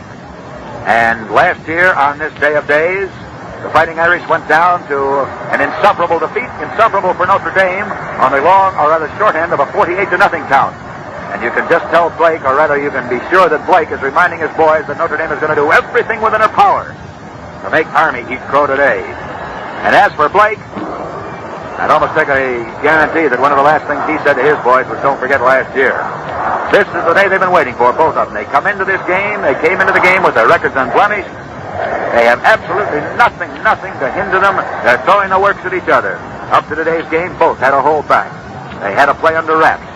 Last week against Navy, Notre Dame wanted to show very, very little. No more than they absolutely had to, because anything they showed, Mr. Blake was there to see. He wasn't even with his club last week. He went down to Baltimore and personally scouted Notre Dame. So naturally, Mr. Leahy wasn't going to open up for him. But today, they can pull out all the stopgaps. No more wraps. Play it as it is. And it's going to be Army kicking off to Notre Dame. This is a reversal of what happened in the first period. Holding will be Mr. Glenn Davis. And kicking will be Joe Steffi. And here goes the beginning of the second half. There it is. The kick is up in the air. It is going end over end all the way back to the Notre Dame 5-yard line. Where it's taken by Jerry Coward. Gets up to the 10, up to the 15, gets up to the 20, stays on his feet, goes to the 25, and he is knocked down just shy of the 30-yard line. So it is Notre Dame's ball. Here's the gentleman. We just want him to say hello. The game has started again. Bob Holmes. Bill, I've been running through these stands trying to find you. Who hit you down here in this box? Is this thrilling or not, huh? It's a great game. I'm ready for a nervous breakdown, but I'm very thrilled to be here, Bill. This is sensational. Wonderful to see you. I know you want to go on with the game. That's all right. But this is great. Thanks. Good to see you, Bill. All right, man. Ladies and gentlemen, that was Bob Hope. We're back to the play on this game. Just wanted to stick Bob on to say hello. In the meantime, Jerry Coward carried this ball. There was no gain on the running play. The reason we felt that we should put Bob on, Bob very kindly, after promising he would go on at halftime, waded through a crowd. They recognized him. They mobbed him. He couldn't get away from them, but he kept his word and came all the way down to the booth, and believe me, took a beating to get here, so we wanted him to say hello. Jerry Coward again in motion this time. The ball is given on a quick lateral to Emil Sitko. Sitko drives from about the 30 up to the 32-yard line for a gain of 2 yards on that play, and he is stopped as he reaches the 33, a gain of 3 yards. I hope that makes sense, putting Mr. Hope on after the game had started. Don't get confused. He's not playing for Notre Dame or for Army. But the guy was kind enough to take an unmerciful personal beating as the Hope fans, and there are millions of them, mobbed him as he tried to come through the crowd. Since he was kind enough to wend his way all the way down to the broadcasting box, I don't think you minded too much. In fact, I'm sure you approve of hearing him say hello. Notre Dame now has been penalized 5 yards on an offside penalty, so it will be second down, 15 yards to go. Notre Dame is penalized, and the ball has been set down to the Notre Dame 24-yard line. Marty Wendell goes in at center for Notre Dame. Here's a quick opening play. This time the ball is given on a double reverse. Emil Sitko coming on the other side of his line. He's up to the 25, stays on his feet, gets to the 30, and he's knocked back to the 30. He gets to the 30 and is knocked down to the 27-yard line when Doc Blanchard, left half back of Army, hits him in the 30 and drives him all the way back to the 27. Referee puts the ball back on the 28.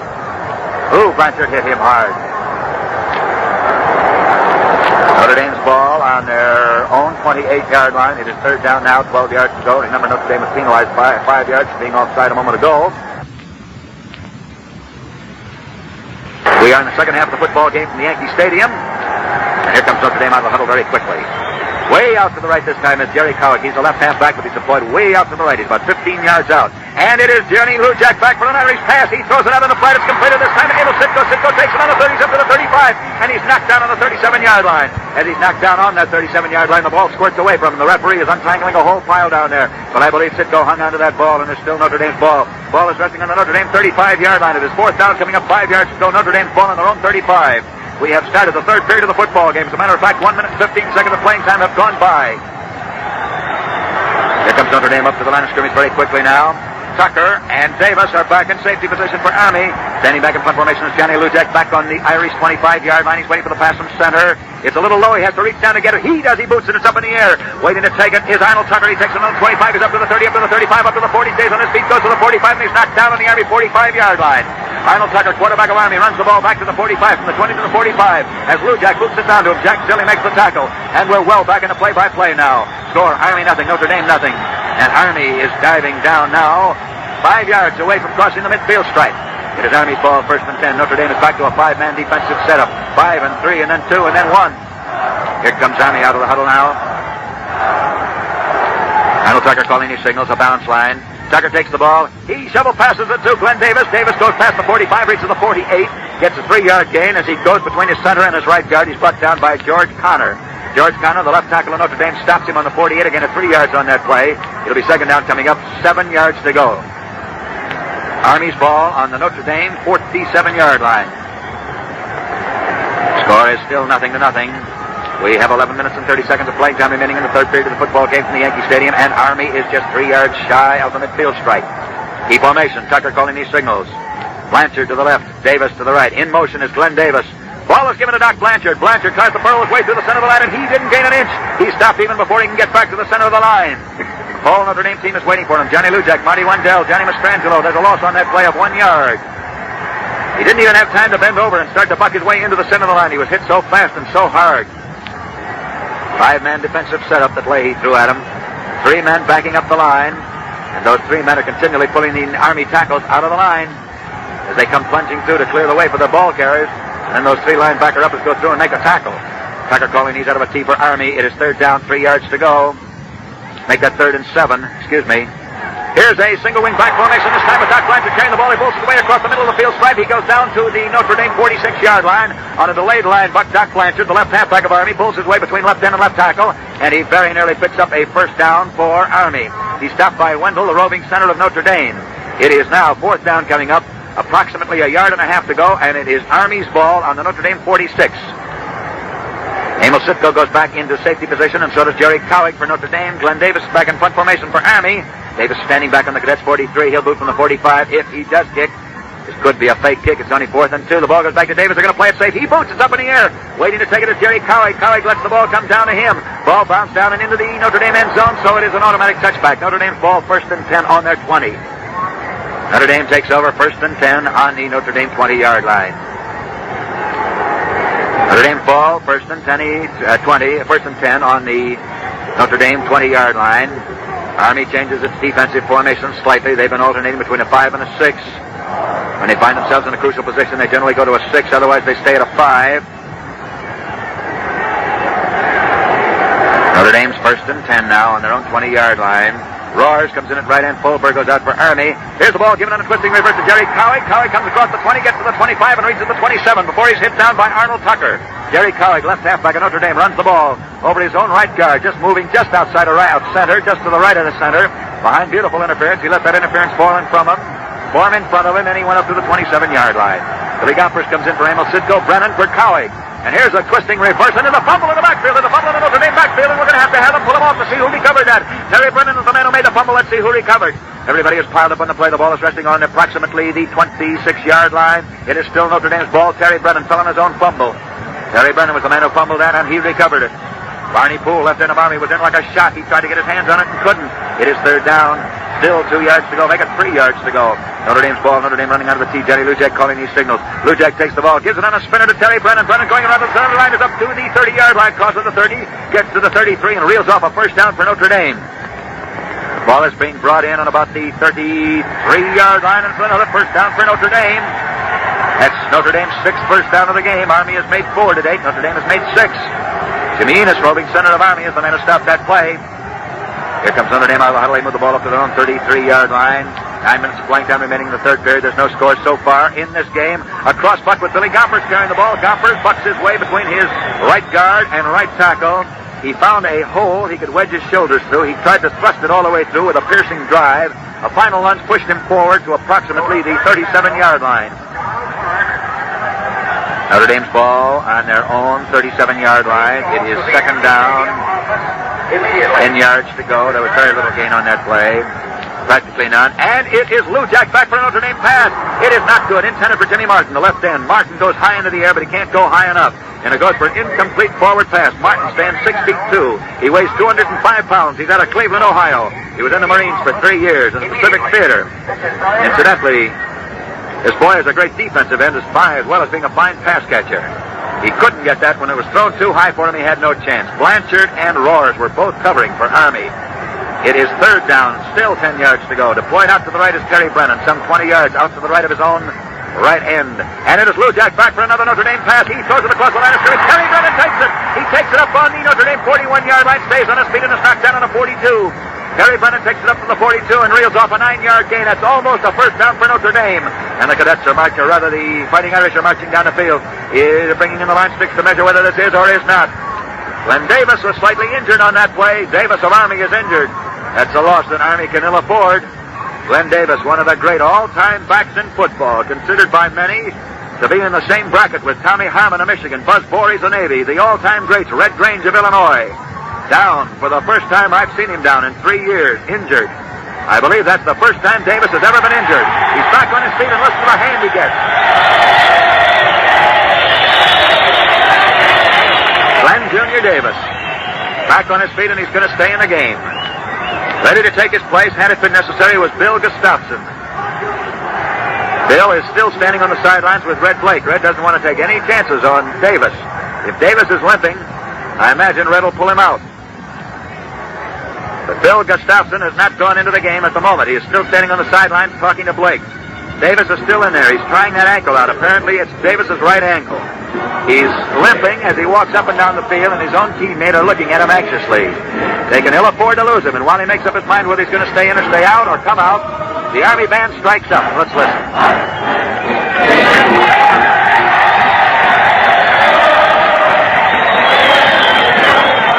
He's going to stay in the game. Davis is staying in. He's going back in the safety position. So it is Notre Dame ball, and it is fourth down, approximately 6 inches to go on the Notre Dame 43-yard line, and they're going to gamble on this in a 0-0 ball game. They're not going to play it safe and kick. It's a line, but this time with Terry Brennan to the center of the line, and he either just made it or just missed him. The whole Army team is waiting for him. Terry Brennan on the line, but they're going to bring those line sticks in again. Notre Dame gambled on a fourth down with 6 inches to go. Did they make it? If you hear a terrific roar go up, you'll know they did. If you hear one, if you don't, if it's quiet, you'll know they didn't. Listen, they did!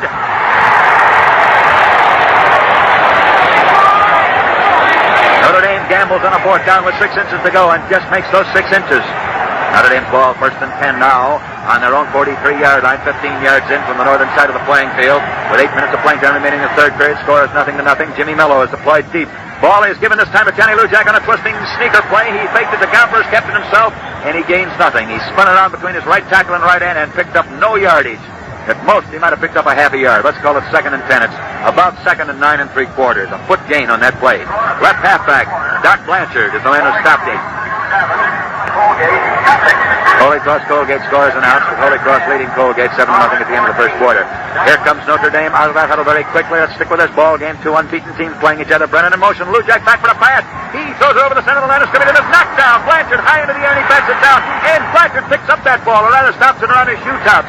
Let's let the referee decide whether Doc made an interception or not.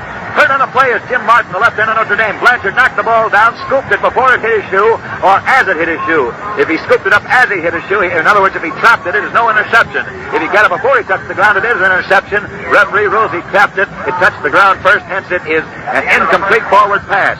Injured on that play is Jim Martin, a 6'2" boy, a 205-pounder. I believe I said a moment ago he was from Cleveland, Ohio. He is. He's injured on the play, but he is staying in the game. Bolberg is going in at right end. Jim Roars goes out. That's a change for Army. Score is Army nothing, Notre Dame nothing. A jam-packed Yankee Stadium. Watching this game, which has certainly had its quota of thrills. Both teams have had scoring opportunities. Neither team has driven too deep, with one exception. Army drove down, way down, and was stopped twice. Notre Dame got down real deep on one occasion.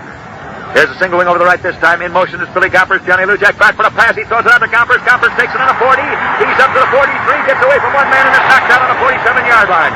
Billy Gompers, right halfback of Notre Dame, is knocked down by Doc Blanchard. Boy, that Blanchard really not only plays great offensive football, he's tremendous on the defense. He's swarming all over this field to bring down ball carriers. And he stops that play on the Notre Dame 47-yard line. A gain of 5 yards on the play. It'll be fourth down, coming up 5 yards to go. Johnny Lujack back in punt formation for Notre Dame he is standing on the Notre Dame 37-yard line. Tucker and Davis are back in safety position for Army. As the pass, it's low. Lujack gets it. He's booting for the sidelines. They don't want Junior Davis to get his mitts on it. Glenn takes it on his own 15, just inbounds, and he's hit down immediately. He gets forward to about the 18-yard line and was dropped in his tracks by Marty Wendell, center of Notre Dame. Glenn Davis never got started with that ball. He caught it in the 15, started up the field. He was hit on the 18, and it's Army's ball, first and 10 on their own 18-yard line. George Strohmeyer coming in at center, replacing Marty Wendell, who made that tackle for Notre Dame. Army's ball, first and 10 on their own 18. The sun is shining. Temperatures down in the 50s. 75,000 people in the Yankee Stadium watching this football game between unbeaten Army and unbeaten Notre Dame. Here comes Army out of the huddle very quickly. A quick lateral thrown over to the left this time with Doc Blanchard in the center of the line. Blanchard pulls his way from about the 18 to the 23 for a 5-yard gain. Call it a 4-yard gain. Johnny Fallon, John Mastrangelo, and George Strohmeyer, the entire right side of the Notre Dame team, stopped him. Gain of 4 yards on that play. It'll be 2nd and 6. Army's ball deep down in their own territory in the 22. The ball's about midway between the two sideline stripes. Score is Army nothing, Notre Dame nothing. Here comes Army out of the huddle very quickly now. Arnold Tucker calling these signals out of a T formation. No man in motion on this play. Incidentally, a 7-man defensive line is being used against him. Blanchard carrying the ball again. He's up to the 20, 25, and knocked down on the 27-yard line. Picking up another 4 yards and almost reeling off a first down. Doc Blanchard, left halfback of Army, sometimes in at full, sometimes in at wingback. He's finally stopped by Jack Zilli, the right end of Notre Dame, who had a spilly interference and get Doc. He got him. Score Army nothing, Notre Dame nothing. 5 minutes and 20 seconds of playing time remaining in the third period of the football game from Yankee Stadium, and it's a scoreless tie. Army out of the huddle. Glenn Davis in the middle of a T. Blanchard on one side. And the other side is Rip Rowan. The ball is given to Blanchard. Blanchard gives it to Davis. Davis coming around the touchdown line, and he gets away from one man. He's back to the 30, stays on his feet. He goes down to the 35-yard line. He's knocked down on the 35-yard line by Terry Brown. Terry Brennan, the left halfback of Notre Dame. Oh, that... He ran into Terry Brennan. Full blast. A first down for Army. Army reels off a first down, and the Cadets got something to yell about. Army's ball, first and 10 on their own 35. As Glenn Davis, finding that he cannot get between the tackler and the sideline, just runs into the tackler, full bent, bowled him over. Here's a quick shovel pass this time, given to Rowan. The ball is fumbled. The ball is found, and Johnny Fallon, the right tackle of Notre Dame, I believe, fell on that ball, and I think it's a Notre Dame recovery. Hang on. I think Notre Dame recovered on the Army 34-yard line. They're pulling off players one by one. Referee hasn't signaled yet exactly what it is. It's Notre Dame's ball.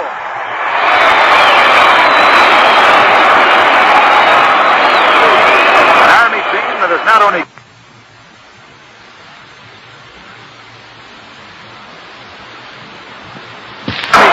not only great, but has risen to great heights to thwart 4 scoring opportunities that Notre Dame has had, mainly thanks to fumbles by Army and recoveries by Notre Dame, now finds themselves back in a hole, and once again must try to put their shoulder to the wheel and stop our Notre Dame team, which is determined to try and take advantage of one of these breaks and go over. Notre Dame has the ball, first and 10 on the Army 34.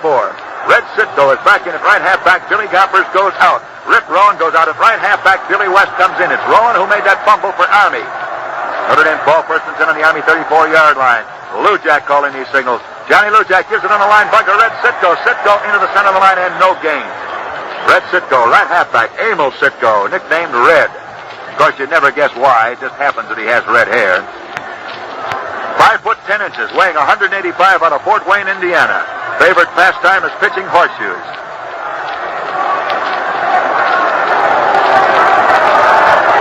Notre Dame's ball, first and 10, or rather, second and 10 on the Army 34-yard line. Lujak again. Lujak on the cross, bucking into Terry Brennan. Brennan drives to the 32-yard line for a gain of about 2 yards on that play. He's brought down by Joe Steffi and Jim Enos. Gain of 2 yards on the play. It will be third down coming up now, 8 yards to go, and Army's defense is automatically stepping back. There goes Tucker back. There goes Davis back. They smell that Mr. Lujak's going to throw a pass at him. Third down, 8 yards to go. Score Army nothing, Notre Dame nothing. 4 minutes to play in the third period. The Yankee Stadium, temperature in the 50s. The sun beaming down. White clouds and a blue sky. Lujak calling these signals. He's right down behind the center. It's Johnny back for the forward pass. Cocks his arm back, looks for the man. There goes a lone Notre Dame pass all the way down to the 10-yard line. Intercepted by Arnold Tucker of Army. He takes another 10 up to the 15, the 20, up to the 25. Stays on his feet. Crosses the 30. Gets up to the 37. And it's Army's ball. First and 10 on their own 42-yard line.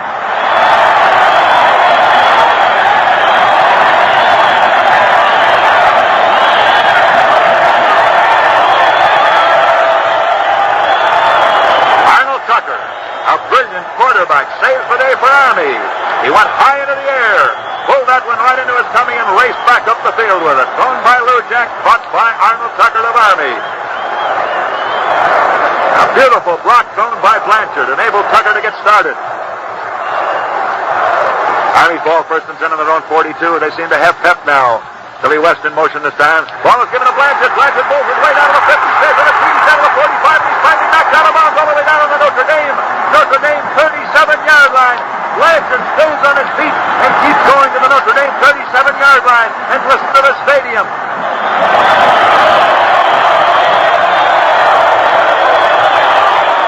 Complete complexion of the game is changing rapidly. A Notre Dame team, which seemed to have the situation well in hand, now finds itself with its back to the wall. Just as a few moments ago, Army's back was up against its wall. Army, thanks to a pass interception by Tucker on the 10, runs it up to the 42. Blanchard pulls his way between left tackle and left guard for 23 yards, and he runs it down to the Notre Dame 37-yard line. And there are 3 minutes and 15 seconds of playing time remaining in the third period. And now Notre Dame has their back against the wall, and for the first time this afternoon, the Army team is beginning to look like the Army team of old. That Blanchard run was exactly the way Blanchard has been running against Michigan, against the teams that they've been piling up scores on. West Virginia 13, Fordham nothing in the first period. At the halftime, Penn State 20, Temple nothing. At the half, Maine 21, Bowdoin 14. At the half, Harvard 14, Dartmouth 7. At the first period, Boston University nothing, New Hampshire nothing. In the first period, Williams nothing, Wesleyan nothing.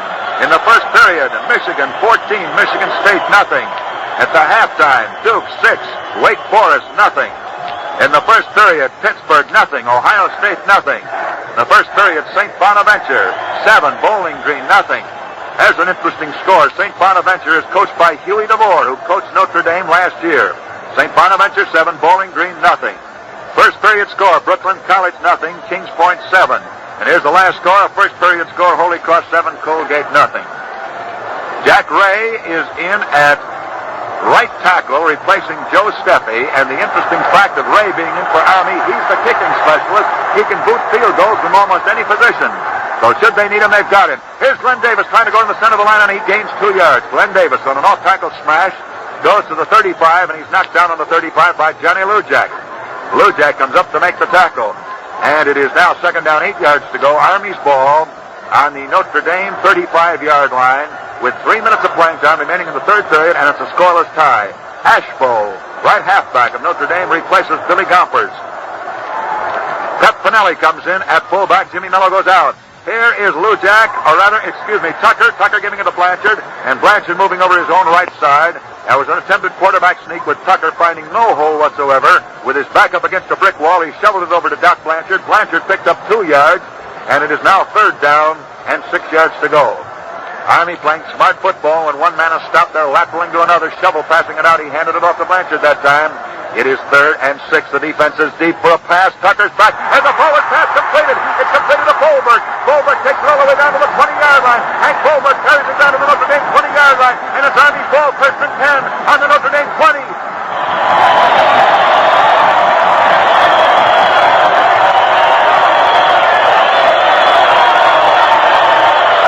This is the deepest Army's been all day. Notre Dame's going a 7-man line at him now. Trying to get through and rush the ball carrier or rush the passer. Tucker calling these signals. Waiting for the man to be in motion. Arnold Tucker shovels the pal back. Davis is fading back to throw an Army pass. There goes an Army pass down to the goal line. Intercepted by Notre Dame. Ashbo intercepted for Notre Dame on the 5. It's brought back to the 9. And it's Notre Dame's ball, first and 10 on their own 9-yard line. The Irish take over on their own 9. Notre Dame goes back into an immediate huddle. And a scoring looked for a moment like it could. In 4 plays, came all the way from their own 10 to the Notre Dame 20. That scoring opportunity has gone up into thin air. That's Notre Dame's ball, first and 10 on their own 9. Key formation, Johnny Lujak back. He flips it over to Terry Brennan. Brennan's cutting around the right side of the line. He's up to the 10-yard line, up to the 15-yard line, up to the 20-yard line, up to the 25, up to the 30, and he is finally run out of bounds on the 30-yard line.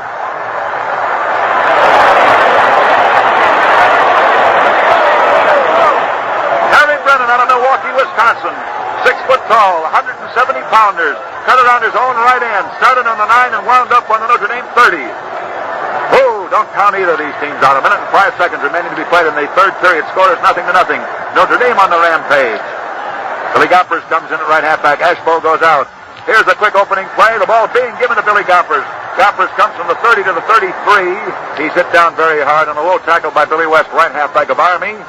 And it will be second down coming up now, 7 yards to go. Ray goes out of the game. Joe Steffi comes in at left guard for the Cadets.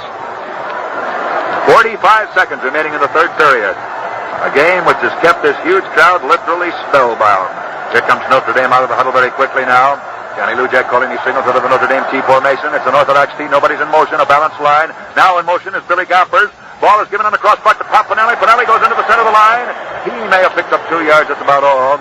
But so beautiful was that deception by Pep Pinelli, that Billy Gompers was tackled by Goebel Bryant, the right tackle of Armour. And when Mr. Goebel Bryant tackled Gompers turned around to him and said, "Look, sonny, I haven't got the ball. What are you tackling me for?" Beautiful deception on that play. Actually, Folberg stopped the play. Here comes Notre Dame out of the huddle very quickly. Wonderful deception. There's only 6 seconds remaining in this period. This will be the last play of the period.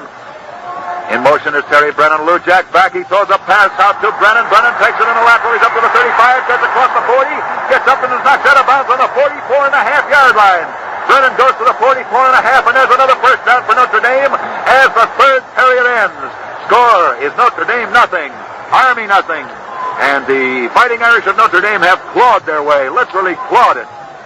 All the way from their own 9-yard line, they've come up the field to the Notre Dame 44-yard line with Billy Gompers of Notre Dame, a halfback who started as a relief man doing yeoman service, both on the offensive and on the defensive. Incidentally, some of these Notre Dame boys are not as heavy as you might think. Sitko weighs 185. Terry Brennan weighs 175. Livingston weighs 175. McGurk weighs 195. McMello's the heaviest man, weighing 197. Here's some more scores. With timeout, I think we better have a station break. We're just about to start the fourth and final period, and from the Yankee Stadium in New York, we pause for station identification.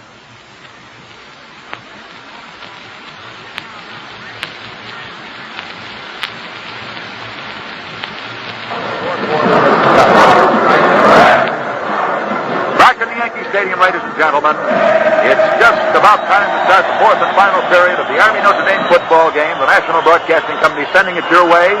This is Bill Stern speaking, and the score is Army nothing, Notre Dame nothing. And now Notre Dame has the ball, 1st and 10 on their own 44-yard line. Lujack calling his signals out of a T formation with a balanced line. He gives it on the crossbuck to Terry Brennan. Brennan plows across the 45, reaching the 47 for a gain of 3 yards on that play. He was stopped by Joe Steffi and Tommy Hayes. Gain of 3 yards on the play. It will be second down, 7 yards to go. Notre Dame's ball on their own 47-yard line. And this stadium is literally jam-packed. Barney Poole is out at left end. Tommy Hayes is in.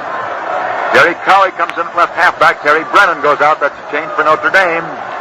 All right, time to play football again. Johnny Lujack fakes to go back to throw a forward pass. He fumbles the ball. The ball is picked up by Doc Blanchard. Blanchard racing down the sideline, and he steps out of bounds on the Notre Dame 42-yard line. And once again, the ball changes hands, and it's Army's golden opportunity as Army has it on the Notre Dame 42, 1st and 10. Blanchard, left halfback of Army, went high into the air, picked that fumble up. It was skidding through the air, and Blanchard recovered, and it's Army's ball, 1st and 10. Notre Dame had a golden opportunity a moment ago. Army had an even better one just 2 moments ago. Now Army's got a third one. Each side getting going when they get that ball. Army's ball, 1st and 10 on the Notre Dame 42. T formation, Arnold Tucker. In motion is Davis. Ball is given on the quick flip pass out to Glenn Davis. Davis takes it back on the 45, gets to the 40, and he's knocked down on the 39-yard line. Davis picks up 4 yards. Glenn Davis, fullback of Army, running out of the fullback position at the moment in the T formation. Actually, he is a wingback, but he runs out of the middle of the T, which is where the fullback normally belongs. The right halfback spot out of the Army T is Billy West, and the left halfback spot is Doc Blanchard. Right down behind center, calling the signals, is Arnold Tucker. Gain of about 4 yards on that play. It'll be second down coming up, 6 yards to go. There are 14 minutes of playing time remaining in this game. The score is Army nothing, Notre Dame nothing. And the Cadets are threatening. They're down on the Army 38-yard line. It's Tucker back for a forward pass. He throws it incomplete. Hank Folberg right in with the man for whom that was intended. And Folberg could not get it. Hank Folberg, Army's right end. 6'1", weighs 200 pounds, out of Dallas, Texas. He's one of the 3 Dallas players on the squad. He's earned 2 letters in football. I believe he also plays lacrosse. And I think he plays basketball, unless I'm very much mistaken. Major Bob Brigham, my Army spotter, says he does. Time to continue playing football. Army has the ball on the Notre Dame 38-yard line. And it is now third down, 6 yards to go. Mr. Bobby Skoglin is running on the playing field, and as Dave Warner of Notre Dame points out, he is going in at the moment at left end. There he goes. So put Mr. Skoglin in at left end. Arnold Tucker at quarterback. He fakes the throw pass. Instead, he gives it to Glenn Davis. Davis tries to power his way right through the center of the line. George Sullivan, the right tackle of the Notre Dame Fighting Irish, the man who stopped him, and stopped him on the Notre Dame 36-yard line. And it is now 4th down, 4 yards to go. Army's ball on Notre Dame 36, and believe me, if they got any tricks in their bag, they'll pull them out right now. Anything up their sleeve, because they may never get this close again. There are 13 minutes of playing time remaining in this game. Score is 0-0. Army has the ball on the Notre Dame 36-yard line, and if there's any tricks that Blake has been saving, here it comes. Army's ball, 4th down, better than 4 yards to go. A reverse cross puck with Davis giving it to West, back to Blanchard, and back to Davis. 4 men carrying the ball in the backfield, and I don't think they made a first down. Davis was the element man who carried that ball.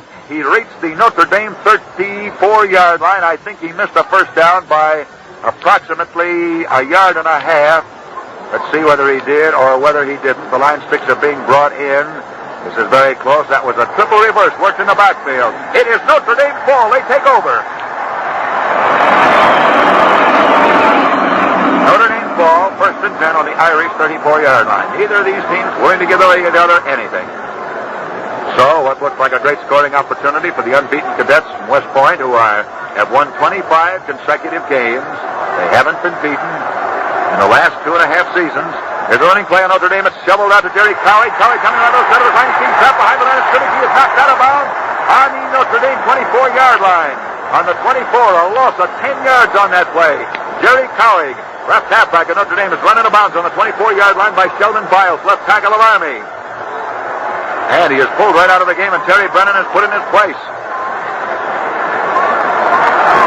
One very lovely lady listening to this football game out in South Bend, and I assure you, with her heart in her throat, thinking of other Army Notre Dame games, Mrs. Canute Rockney. Key formation this time. Johnny Lujak calling these signals. He's back for the pass for the Fighting Irish. He throws it, and it is not good. Intended this time for Mr. Kozakowski, the new right end of Notre Dame, or Billy Gompers, both racing down the right sideline. Ball is thrown so far over their heads, they knew that if they did catch it, they'd be out of bounds, so neither one raised their arms or made a try for the ball. Incomplete.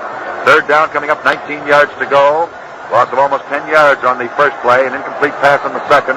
Tommy Hayes is in at left end for Army. George Connor comes in at right tackle, replacing George Sullivan. That's for Notre Dame. Deployed out wide to the right is Terry Brennan. He's out on a flat.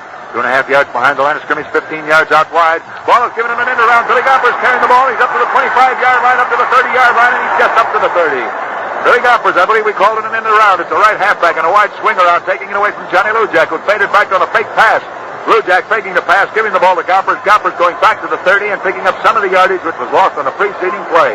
Holberg, right end of Army, refuses to let his end be turned, and he stops the play. 4th down, 14 yards to go.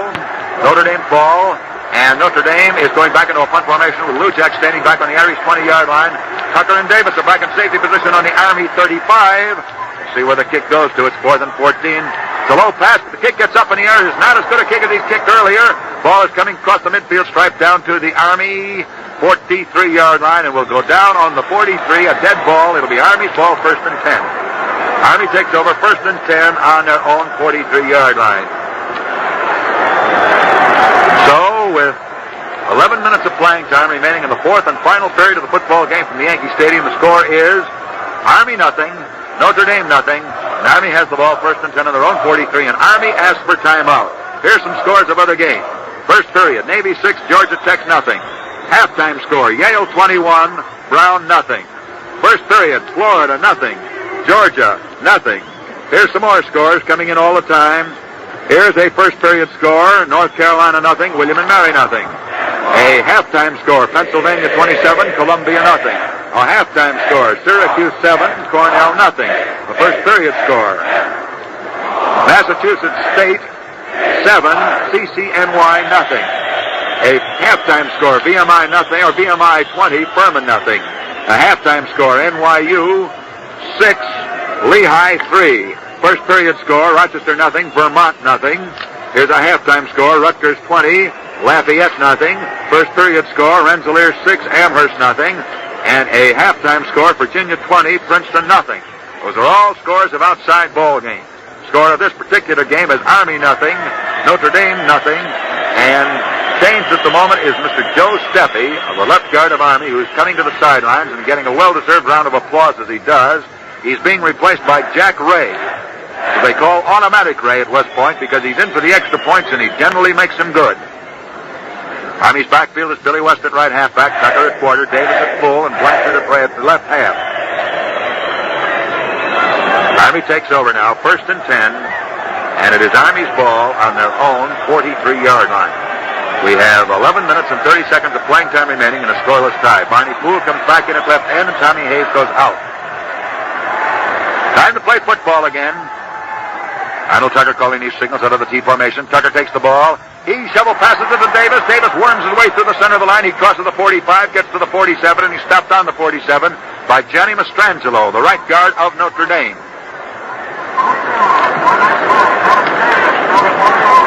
And it will be second down coming up, 5 yards to go. A gain of 5 yards on the play. Army's ball on their own 47-yard line, 3 yards shy of the midfield stripe, and the ball is resting midway between the two sideline stripes. Here comes Army out of the huddle very quickly now. They want to get a score if they possibly can. Arnold Tucker calling these signals. He gives it on a quick flip lateral, this time to Blanchard. Blanchard is stopped as he hits the center of the line, and I don't think there's a gain of anything on that play. Billy Fisher, left guard of Notre Dame, is the man who stopped him. No gain. Third down, 5 yards to go. Billy Fisher, nicknamed Moose, weighing 225 pounds, out of Chicago, standing 6'2", majoring in physical education, hopes to become a coach. What do you think he likes least in life? Being awakened in the morning. Well, that would go for a lot of us. Army's ball. It is third down, 5 yards to go. Army has the ball on their own 47-yard line. In motion this time is Glenn Davis. Tucker's calling these plays. Arnold Tucker back for a pass for Army. Throws it out to Davis. Davis catches it on the Notre Dame 45. He's knocked down on the Notre Dame 44, and it's a first down for the Cadets.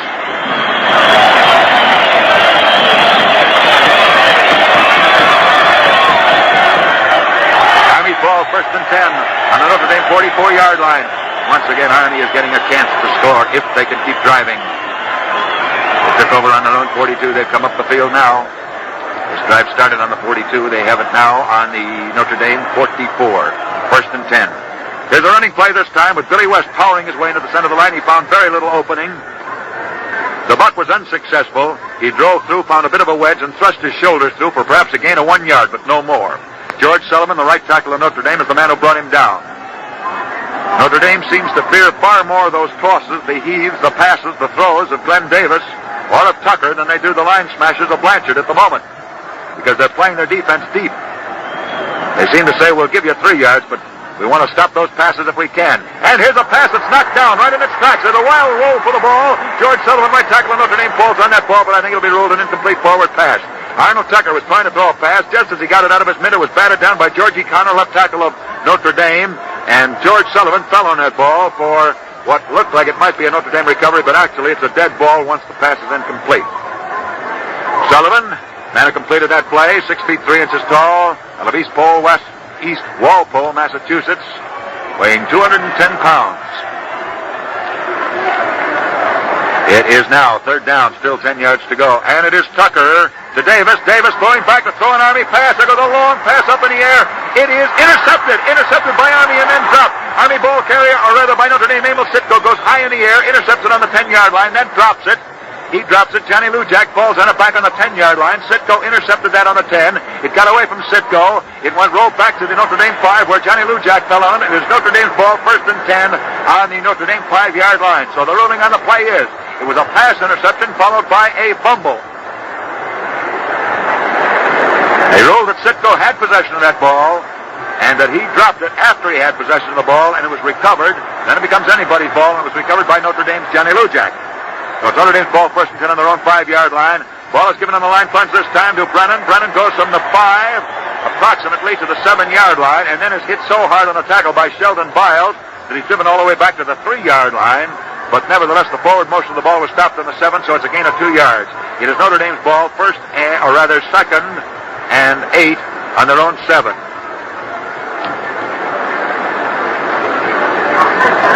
Billy Fisher, left guard of Notre Dame, is slightly injured on that play. Notre Dame's Billy Fisher injured on the play. He's the boy we were talking about a moment ago, standing 6'2", nicknamed Moose, weighing 225 out of Chicago. He's the boy who doesn't like to be awakened in the morning. Right at the moment, he is not off in the land of dreamland, but he's not far from it. He was really hit hard. Wind was knocked out of him. He's back on his feet now. 225-pounder. He's reeling around in the end zone like a drunken man. He's going to be taken out of the game. He had all the wind knocked out of him. But if his parents are listening in, he's dog-trotting over to the sideline so the boy is not hurt. Listen to the hand he gets.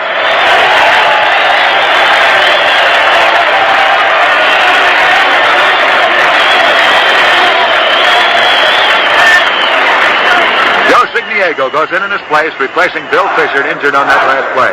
Aliga Stopson comes in at quarterback, replacing Arnold Tucker for Army. It is Notre Dame's ball, 2nd and 8 on their own 7-yard line. Notre Dame in that T formation.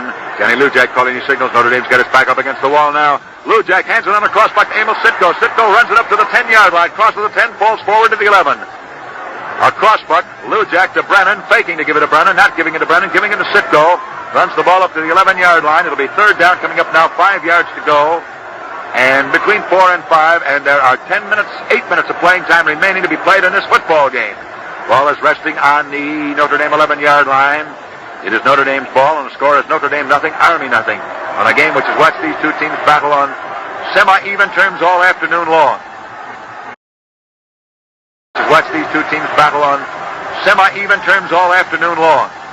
Here's Johnny Lujak this time. He flips it out on a low pass this time to Brennan. Brennan just manages to keep that ball in his own possession.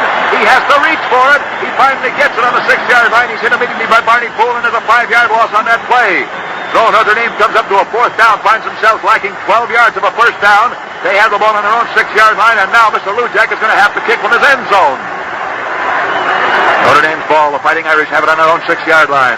Billy Gustafson and Glenn Davis are back in safety position. Remember, Tucker is not in the backfield now for Army. So Lujak is standing 5 yards behind the goal line. He's asking the crowd, please be quiet. Please to quiet down so he can hear these signals called. He knows when the ball's going to be passed to him. Referee has stepped in now, is trying to quiet the crowd down. Everybody's cooperating. You can hear a big hush settle over this Yankee Stadium. 75,000 people heed that signal and quiet down.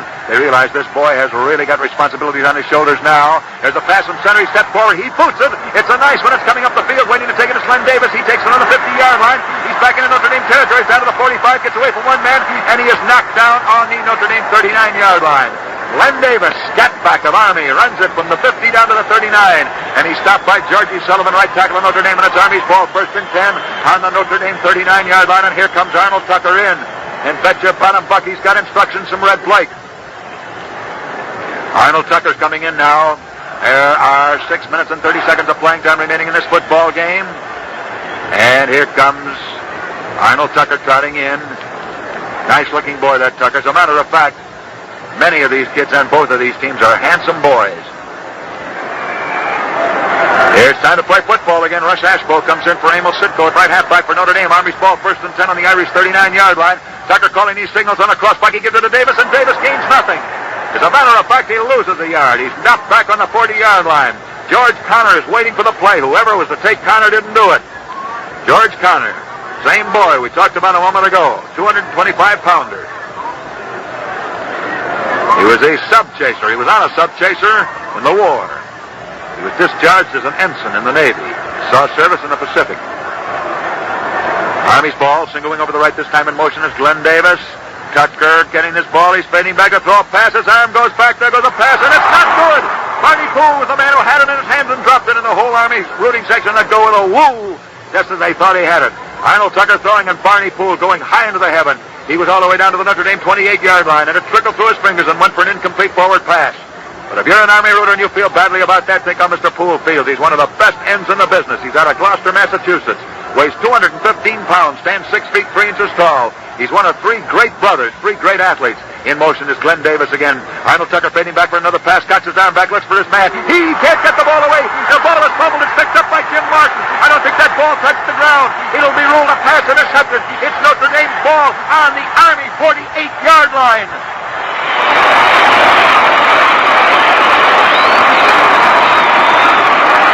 Here's what happened. Arnold Tucker fading back to throw a forward pass. Has his arm jarred. The ball squirts away from him. Jim Martin, the left end of Notre Dame, gets it before it hits the ground, recovers for Notre Dame, intercepts it, and it's Notre Dame's ball on the Army 49-yard line. And on the first running play, Terry Brennan bucks his way over his own right tackle and goes down to the 46-yard line. A gain of 3 yards on that play. So it'll be 2nd and 7, and now Notre Dame is down on the Army 45-yard line. And there are 5 minutes of playing time remaining in this football game. Don't you go away from that loudspeaker. Army nothing, Notre Dame nothing. The Irish are down on the Army 44-yard line with a 2nd down coming up. 6.5 yards to go. Lou Jack calling these signals. He's played almost the whole game. He gives it to Brennan. Brennan gains 1.5 yards, and that's all. Jimmy Enos, roving center for Army, who's played a whale of a game backing up the Cadets' rear line. Backing up the rear of the Cadets' line, I should say. Stops him after a gain of 1 yard. It'll be 3rd down coming up, 4 yards to go. Notre Dame's ball on the Army 43-yard line, and Army is dropping Mr. Davis back. They smell a pass coming up. Johnny Lou Jack is calling these signals, and he's played a brilliant game today. If he's got a weak ankle, he hasn't showed it so far.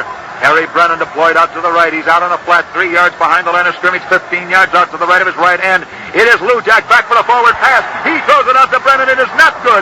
Nowhere near Terry Brennan. The closest to it was Arnold Tucker. And it's going to bring up a 4th down. 4th down, 4 yards to go. Notre Dame's ball down on the Army 43-yard line. And now Notre Dame is faced with a decision. 4th down, 4 yards to go. Shall they play it safe and kick, put Army so deep in a hole that Army might never be able to come out of it, or shall they try and run? They go into a punt formation. Johnny Lou Jack standing back in kick formation. Apparently Notre Dame is going to play this safe. Back goes Glenn Davis in safety. Mr. Johnny Lou Jack boots for the sidelines. He's driving it away from Davis. The ball goes down and out of bounds on the... Well, it went into the end zone. Looked for the moment like it might be going out of bounds on about the 1 yard line, and the crowd held its breath. It hit the line and then bounded into the end zone. Did a tightrope back right down the sideline. And this huge crowd just went... They sucked in their breath as they thought for a moment that ball was going out of bounds on the 1 yard line. It didn't, though. It went into the end zone. It's Army's ball, 1st and 10 on their own 20. With 4 minutes of playing time remaining in the football game, and the score is Army nothing, Notre Dame nothing. Billy Goppers and Rush Ashborough are changing places at right halfback with Ashborough in the game at the moment. Army's ball now. Billy West deployed out wide to the right. Arnold Tucker calling his signals. Tucker fakes the throw, pass, elects to run with the ball and gets back to the line of scrimmage, and that's all. Arnold Tucker cocked his arm back as though he was going to throw it, then pulled the ball back into his chest and started to buck his way through the center of the Notre Dame line, but he didn't get very far, and there was no gain on that play. Tucker's out of Miami, Florida. He stands 5'9". He weighs 179. He was a star athlete at the University of Miami before he enrolled at West Point. He also served in the Navy, even though actually, at the moment, he is playing football for Army. He's captain-elect of the Army basketball team and co-captain, well, not co-captain of this team, that's Blanchard and Davis, but he is captain-elect of the basketball team. 2nd down, 10 yards to go. In motion is West. Ball is given on the crossbuck this time to Davis. Davis gets up to the 23-yard line and is hit down on the 23. He bowled his way between his left tackle and left guard before Georgie Sullivan, the right tackle of Notre Dame, could bring him down. There are 3 minutes and 15 seconds remaining in this football game. We're getting into the final seconds. We're in the 4th and final period. Score is Notre Dame nothing, Army nothing. Army is unbeaten since December of 1943. They won every game in 1944, every one in 45. They've won every one this year. Notre Dame is unbeaten this year. Way out to the right goes Mr. Junior Glenn Davis. He's deployed out wide. A quick kick by Arnold Tucker. It goes all the way back to the Notre Dame 20-yard line. It's rolling around loose on the 20. And Notre Dame is going to let it stay right down there. It goes back to the Notre Dame 22-yard line. A quick kick by Arnold Tucker, quarterback of Army. Catches Notre Dame flat-footed, and it's Notre Dame ball 1st and 10 on the Irish 22-yard line. And on that exchange of punts, Army picked up 36 yards. Notre Dame out of a huddle, or rather into a huddle very quickly. There are 2 minutes and 30 seconds remaining to be played in this football game. It's Notre Dame's ball, 1st and 10 on their own 22. Army's playing its defense very deep. They're wanting to give Notre Dame a few feet or yards through the line, but they want to knock these passes down. And it is Mr. Terry Brennan. He goes over his right side as he pulls his way from approximately the 22 to the 27 for a 5-yard gain before he's stopped by Hank Fulberg, right end of Army. And Army's defense is now a 4-man line, 4 men backing up that line, and then come 2 men deeper than that. In other words, Army is satisfied to let Notre Dame come through the center of the line, but they want to knock those passes down if and when Notre Dame starts to pass, because they don't feel they'll be beaten by runs. They feel they'll be beaten by passes. And it's Lou Jack back for the pass. He throws it. It's completed up to Jimmy Martin. Martin is knocked out of bounds on the 35-yard line. Make it the 34-yard line. And that's enough for the 1st down for Notre Dame. There's 1 minute and 45 seconds remaining to be played. Bringing the ball in now. 1st down for Notre Dame, and that stops the clock. So it is 1st and 10 for Notre Dame. They have the ball on their own 34-yard line. Army's defense is terribly deep. As I said a moment ago, they're perfectly willing to give the Irish 5 yards every time they go through the center of the line now. They're not worried about that. What they do want to stop is Lou Jack's passes. Time is called. Time is called on this last play, but it's the referee's timeout while they get the line sticks measured. The crowd, and it's 75,000 strong, is literally poured down onto the playing field. They are waiting most anxiously to get out onto the game, get out onto the playing field to congratulate their respective heroes. This is a great victory for both teams. If it stays and winds up in a stalemate, both will be unbeaten after today. Notre Dame on their own 34 with a 1st and 10 with 1 minute and 45 seconds remaining to be played in this game. Deployed way out to the right this time, Billy Gompers. And it is Johnny Lujak right down behind the center, takes the ball. Lujak gives it to Terry Brennan. Brennan bulls his way from the 34 up to about the 30, well, let's call it the 38 for a gain of 4 yards on that play. It'll be 2nd down, coming up 6 yards to go, but time's a-fleetin'. There's 1 minute and 35 seconds remaining to be played, and the Army boys are taking all the time they're entitled to as they get up off that ball. They don't want Notre Dame to run any more plays than the Irish are entitled to. Entitled to 25 seconds between each play, but Notre Dame is running right back to the line of scrimmage. They want to get in all they can.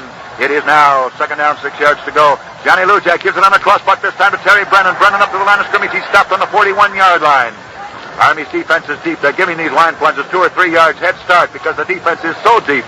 They're worried about passes, not about the line plays. Notre Dame is running through the line. And injured on this play is George Sullivan, right tackle of Notre Dame.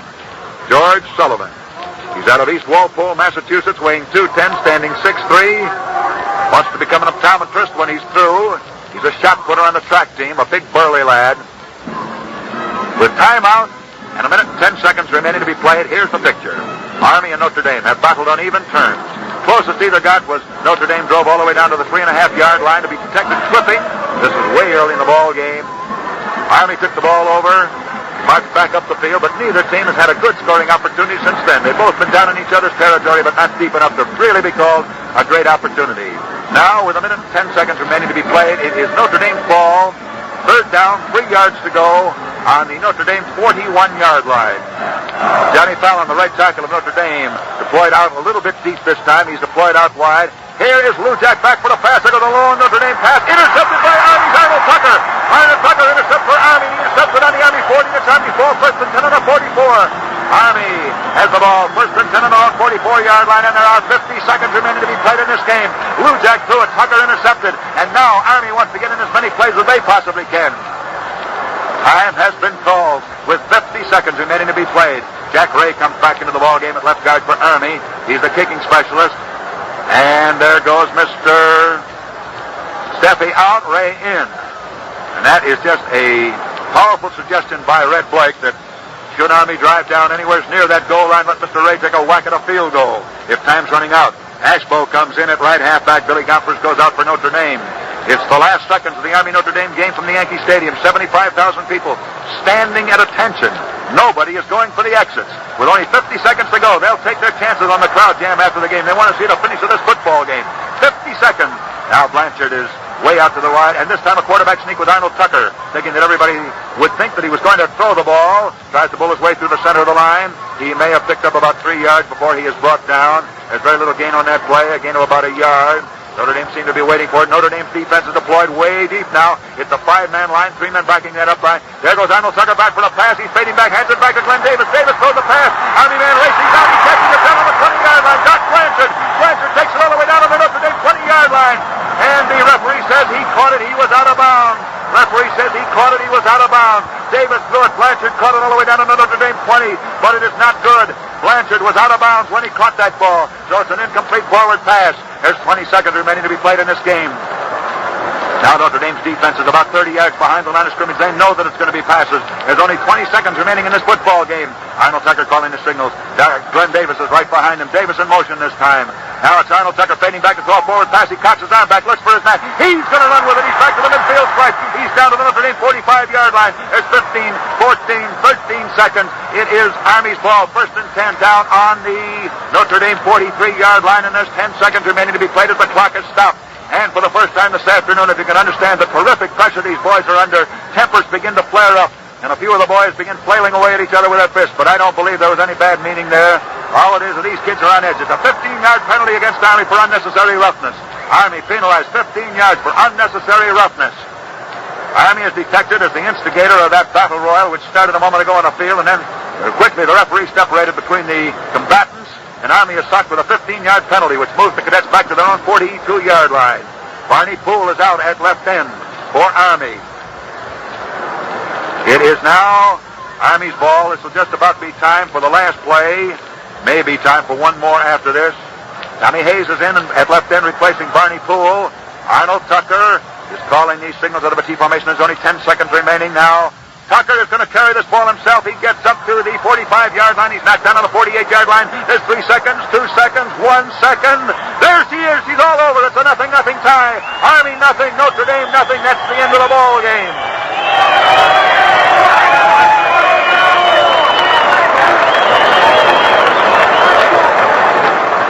Mobs just pour down onto the playing field, surrounding both their supporters. The Army team and the Notre Dame team is literally being snowed under by a whole host of well-wishers. Fans from all over have poured down onto the playing field. The sideline markers have gone down, and the goalposts have gone down. But in this stadium, the Yankee Stadium, the goalposts go down like magic because they drop down into the ground. The management of the Yankee Stadium have had enough experience to know that they'll be torn down if they don't take them down. So they have little traps in the ground that just swallow these goalposts right up. So just as fast as the game is over, somebody presses a button and boom, the goalposts are out of view on both ends of the stadium. The bands are playing. Let's see if we can't pick up one before we have to go off. Below, the Army band and the Army Rooters are striking up, so let's listen to that one.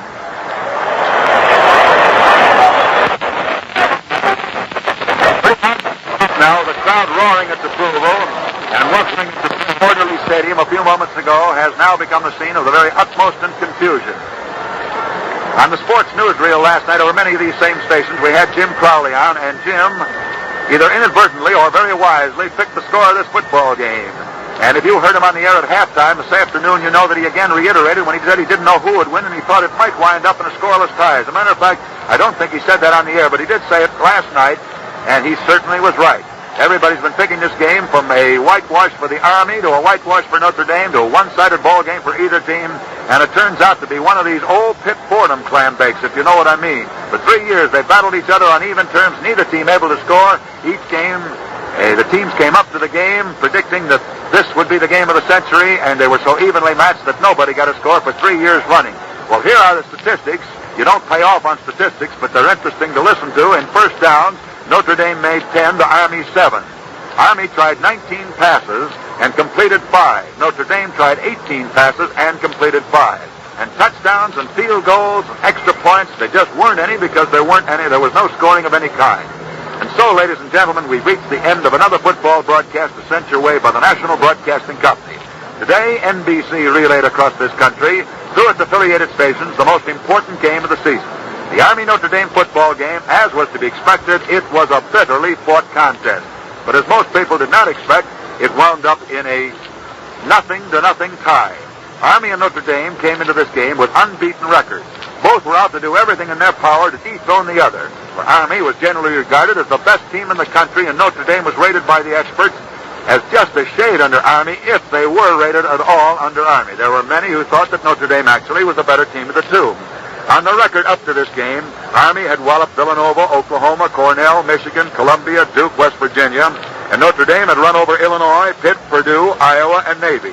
Now, after today, Notre Dame has to play Northwestern. And as you know, Northwestern is one of the powerhouses of the Big Ten. As a matter of fact, they were unbeaten until they got taken over by the Buckeyes last week. So that should be a great game next week, Notre Dame versus Northwestern. Next week, Army goes up against Pennsylvania, and Pennsylvania up to last week was unbeaten. They were beaten in a surprising upset by Princeton University. So that Penn-Army game should be a good one, too. So both of these two teams, which tied each other today, face major opponents next week, which could conceivably beat them in an upset, but both will go into those games as top-heavy favorites, thanks to the fact that they stood each other off this afternoon. Now for a recap on this game, I think we could sum it all up in a few words. We won't, but we could by saying that seldom have we seen two teams who tackled harder, blocked more furiously, passed with more determination, ran the ball, used their head on any and all occasions, didn't play any dumb football at any stage of the game, played smart alert football, took chances when when the odds seemed to be in their favor, when it was the right thing to do, and yet wound up all even Steven. As a matter of fact, it was a very close game from the very moment it began until the gun went off, which ended it.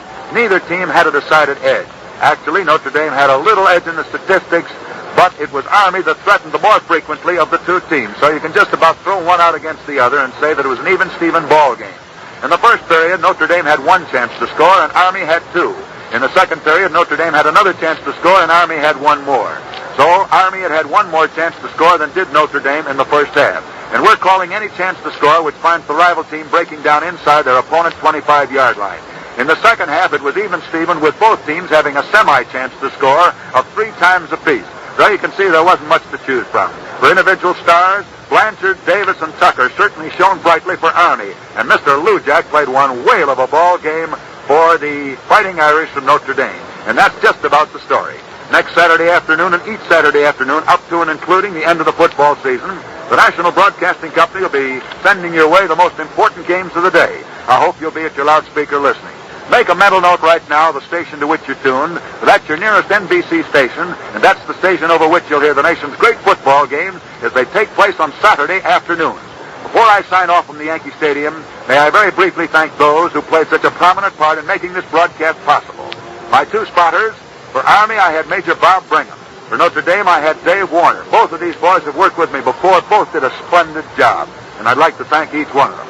Our engineer today was Red Schultes, who handled a man-sized job very creditably. Producer was Mr. Joseph Mansfield, who also kept statistics, and that's 2 jobs in one. Last but by no means least, may I thank NBC for the use of its extensive facilities in order that you might hear this game this afternoon. One more final thing I might point out before we sign off. Both teams were looking over the top of this stadium this afternoon towards a potential Rose Bowl bid. You know, the Big Ten has voted to go out to the Western Conference and play the champion of the Western Conference on New Year's Day in Pasadena. Well, now, Notre Dame generally goes along on whatever the Big Ten does. Now, that's not saying that Notre Dame would or would not accept a bid, but they wanted to remain in the running today if they could, just in case one came their way. Well, they still are in the running. As for Army, it's an old story how much the cadets wanted to go to the Rose Bowl last year. At the last minute, they were not allowed to go, even though they'd had an unbeaten season. They were promised, or semi-promised, that if they had another unbeaten season, they'd certainly be considered this year. Well, they're still in the consideration, because the final score today was Army nothing, Notre Dame nothing, and that's all there is. This is Bill Stern speaking from the Yankee Stadium in New York City. We take you now to Chicago.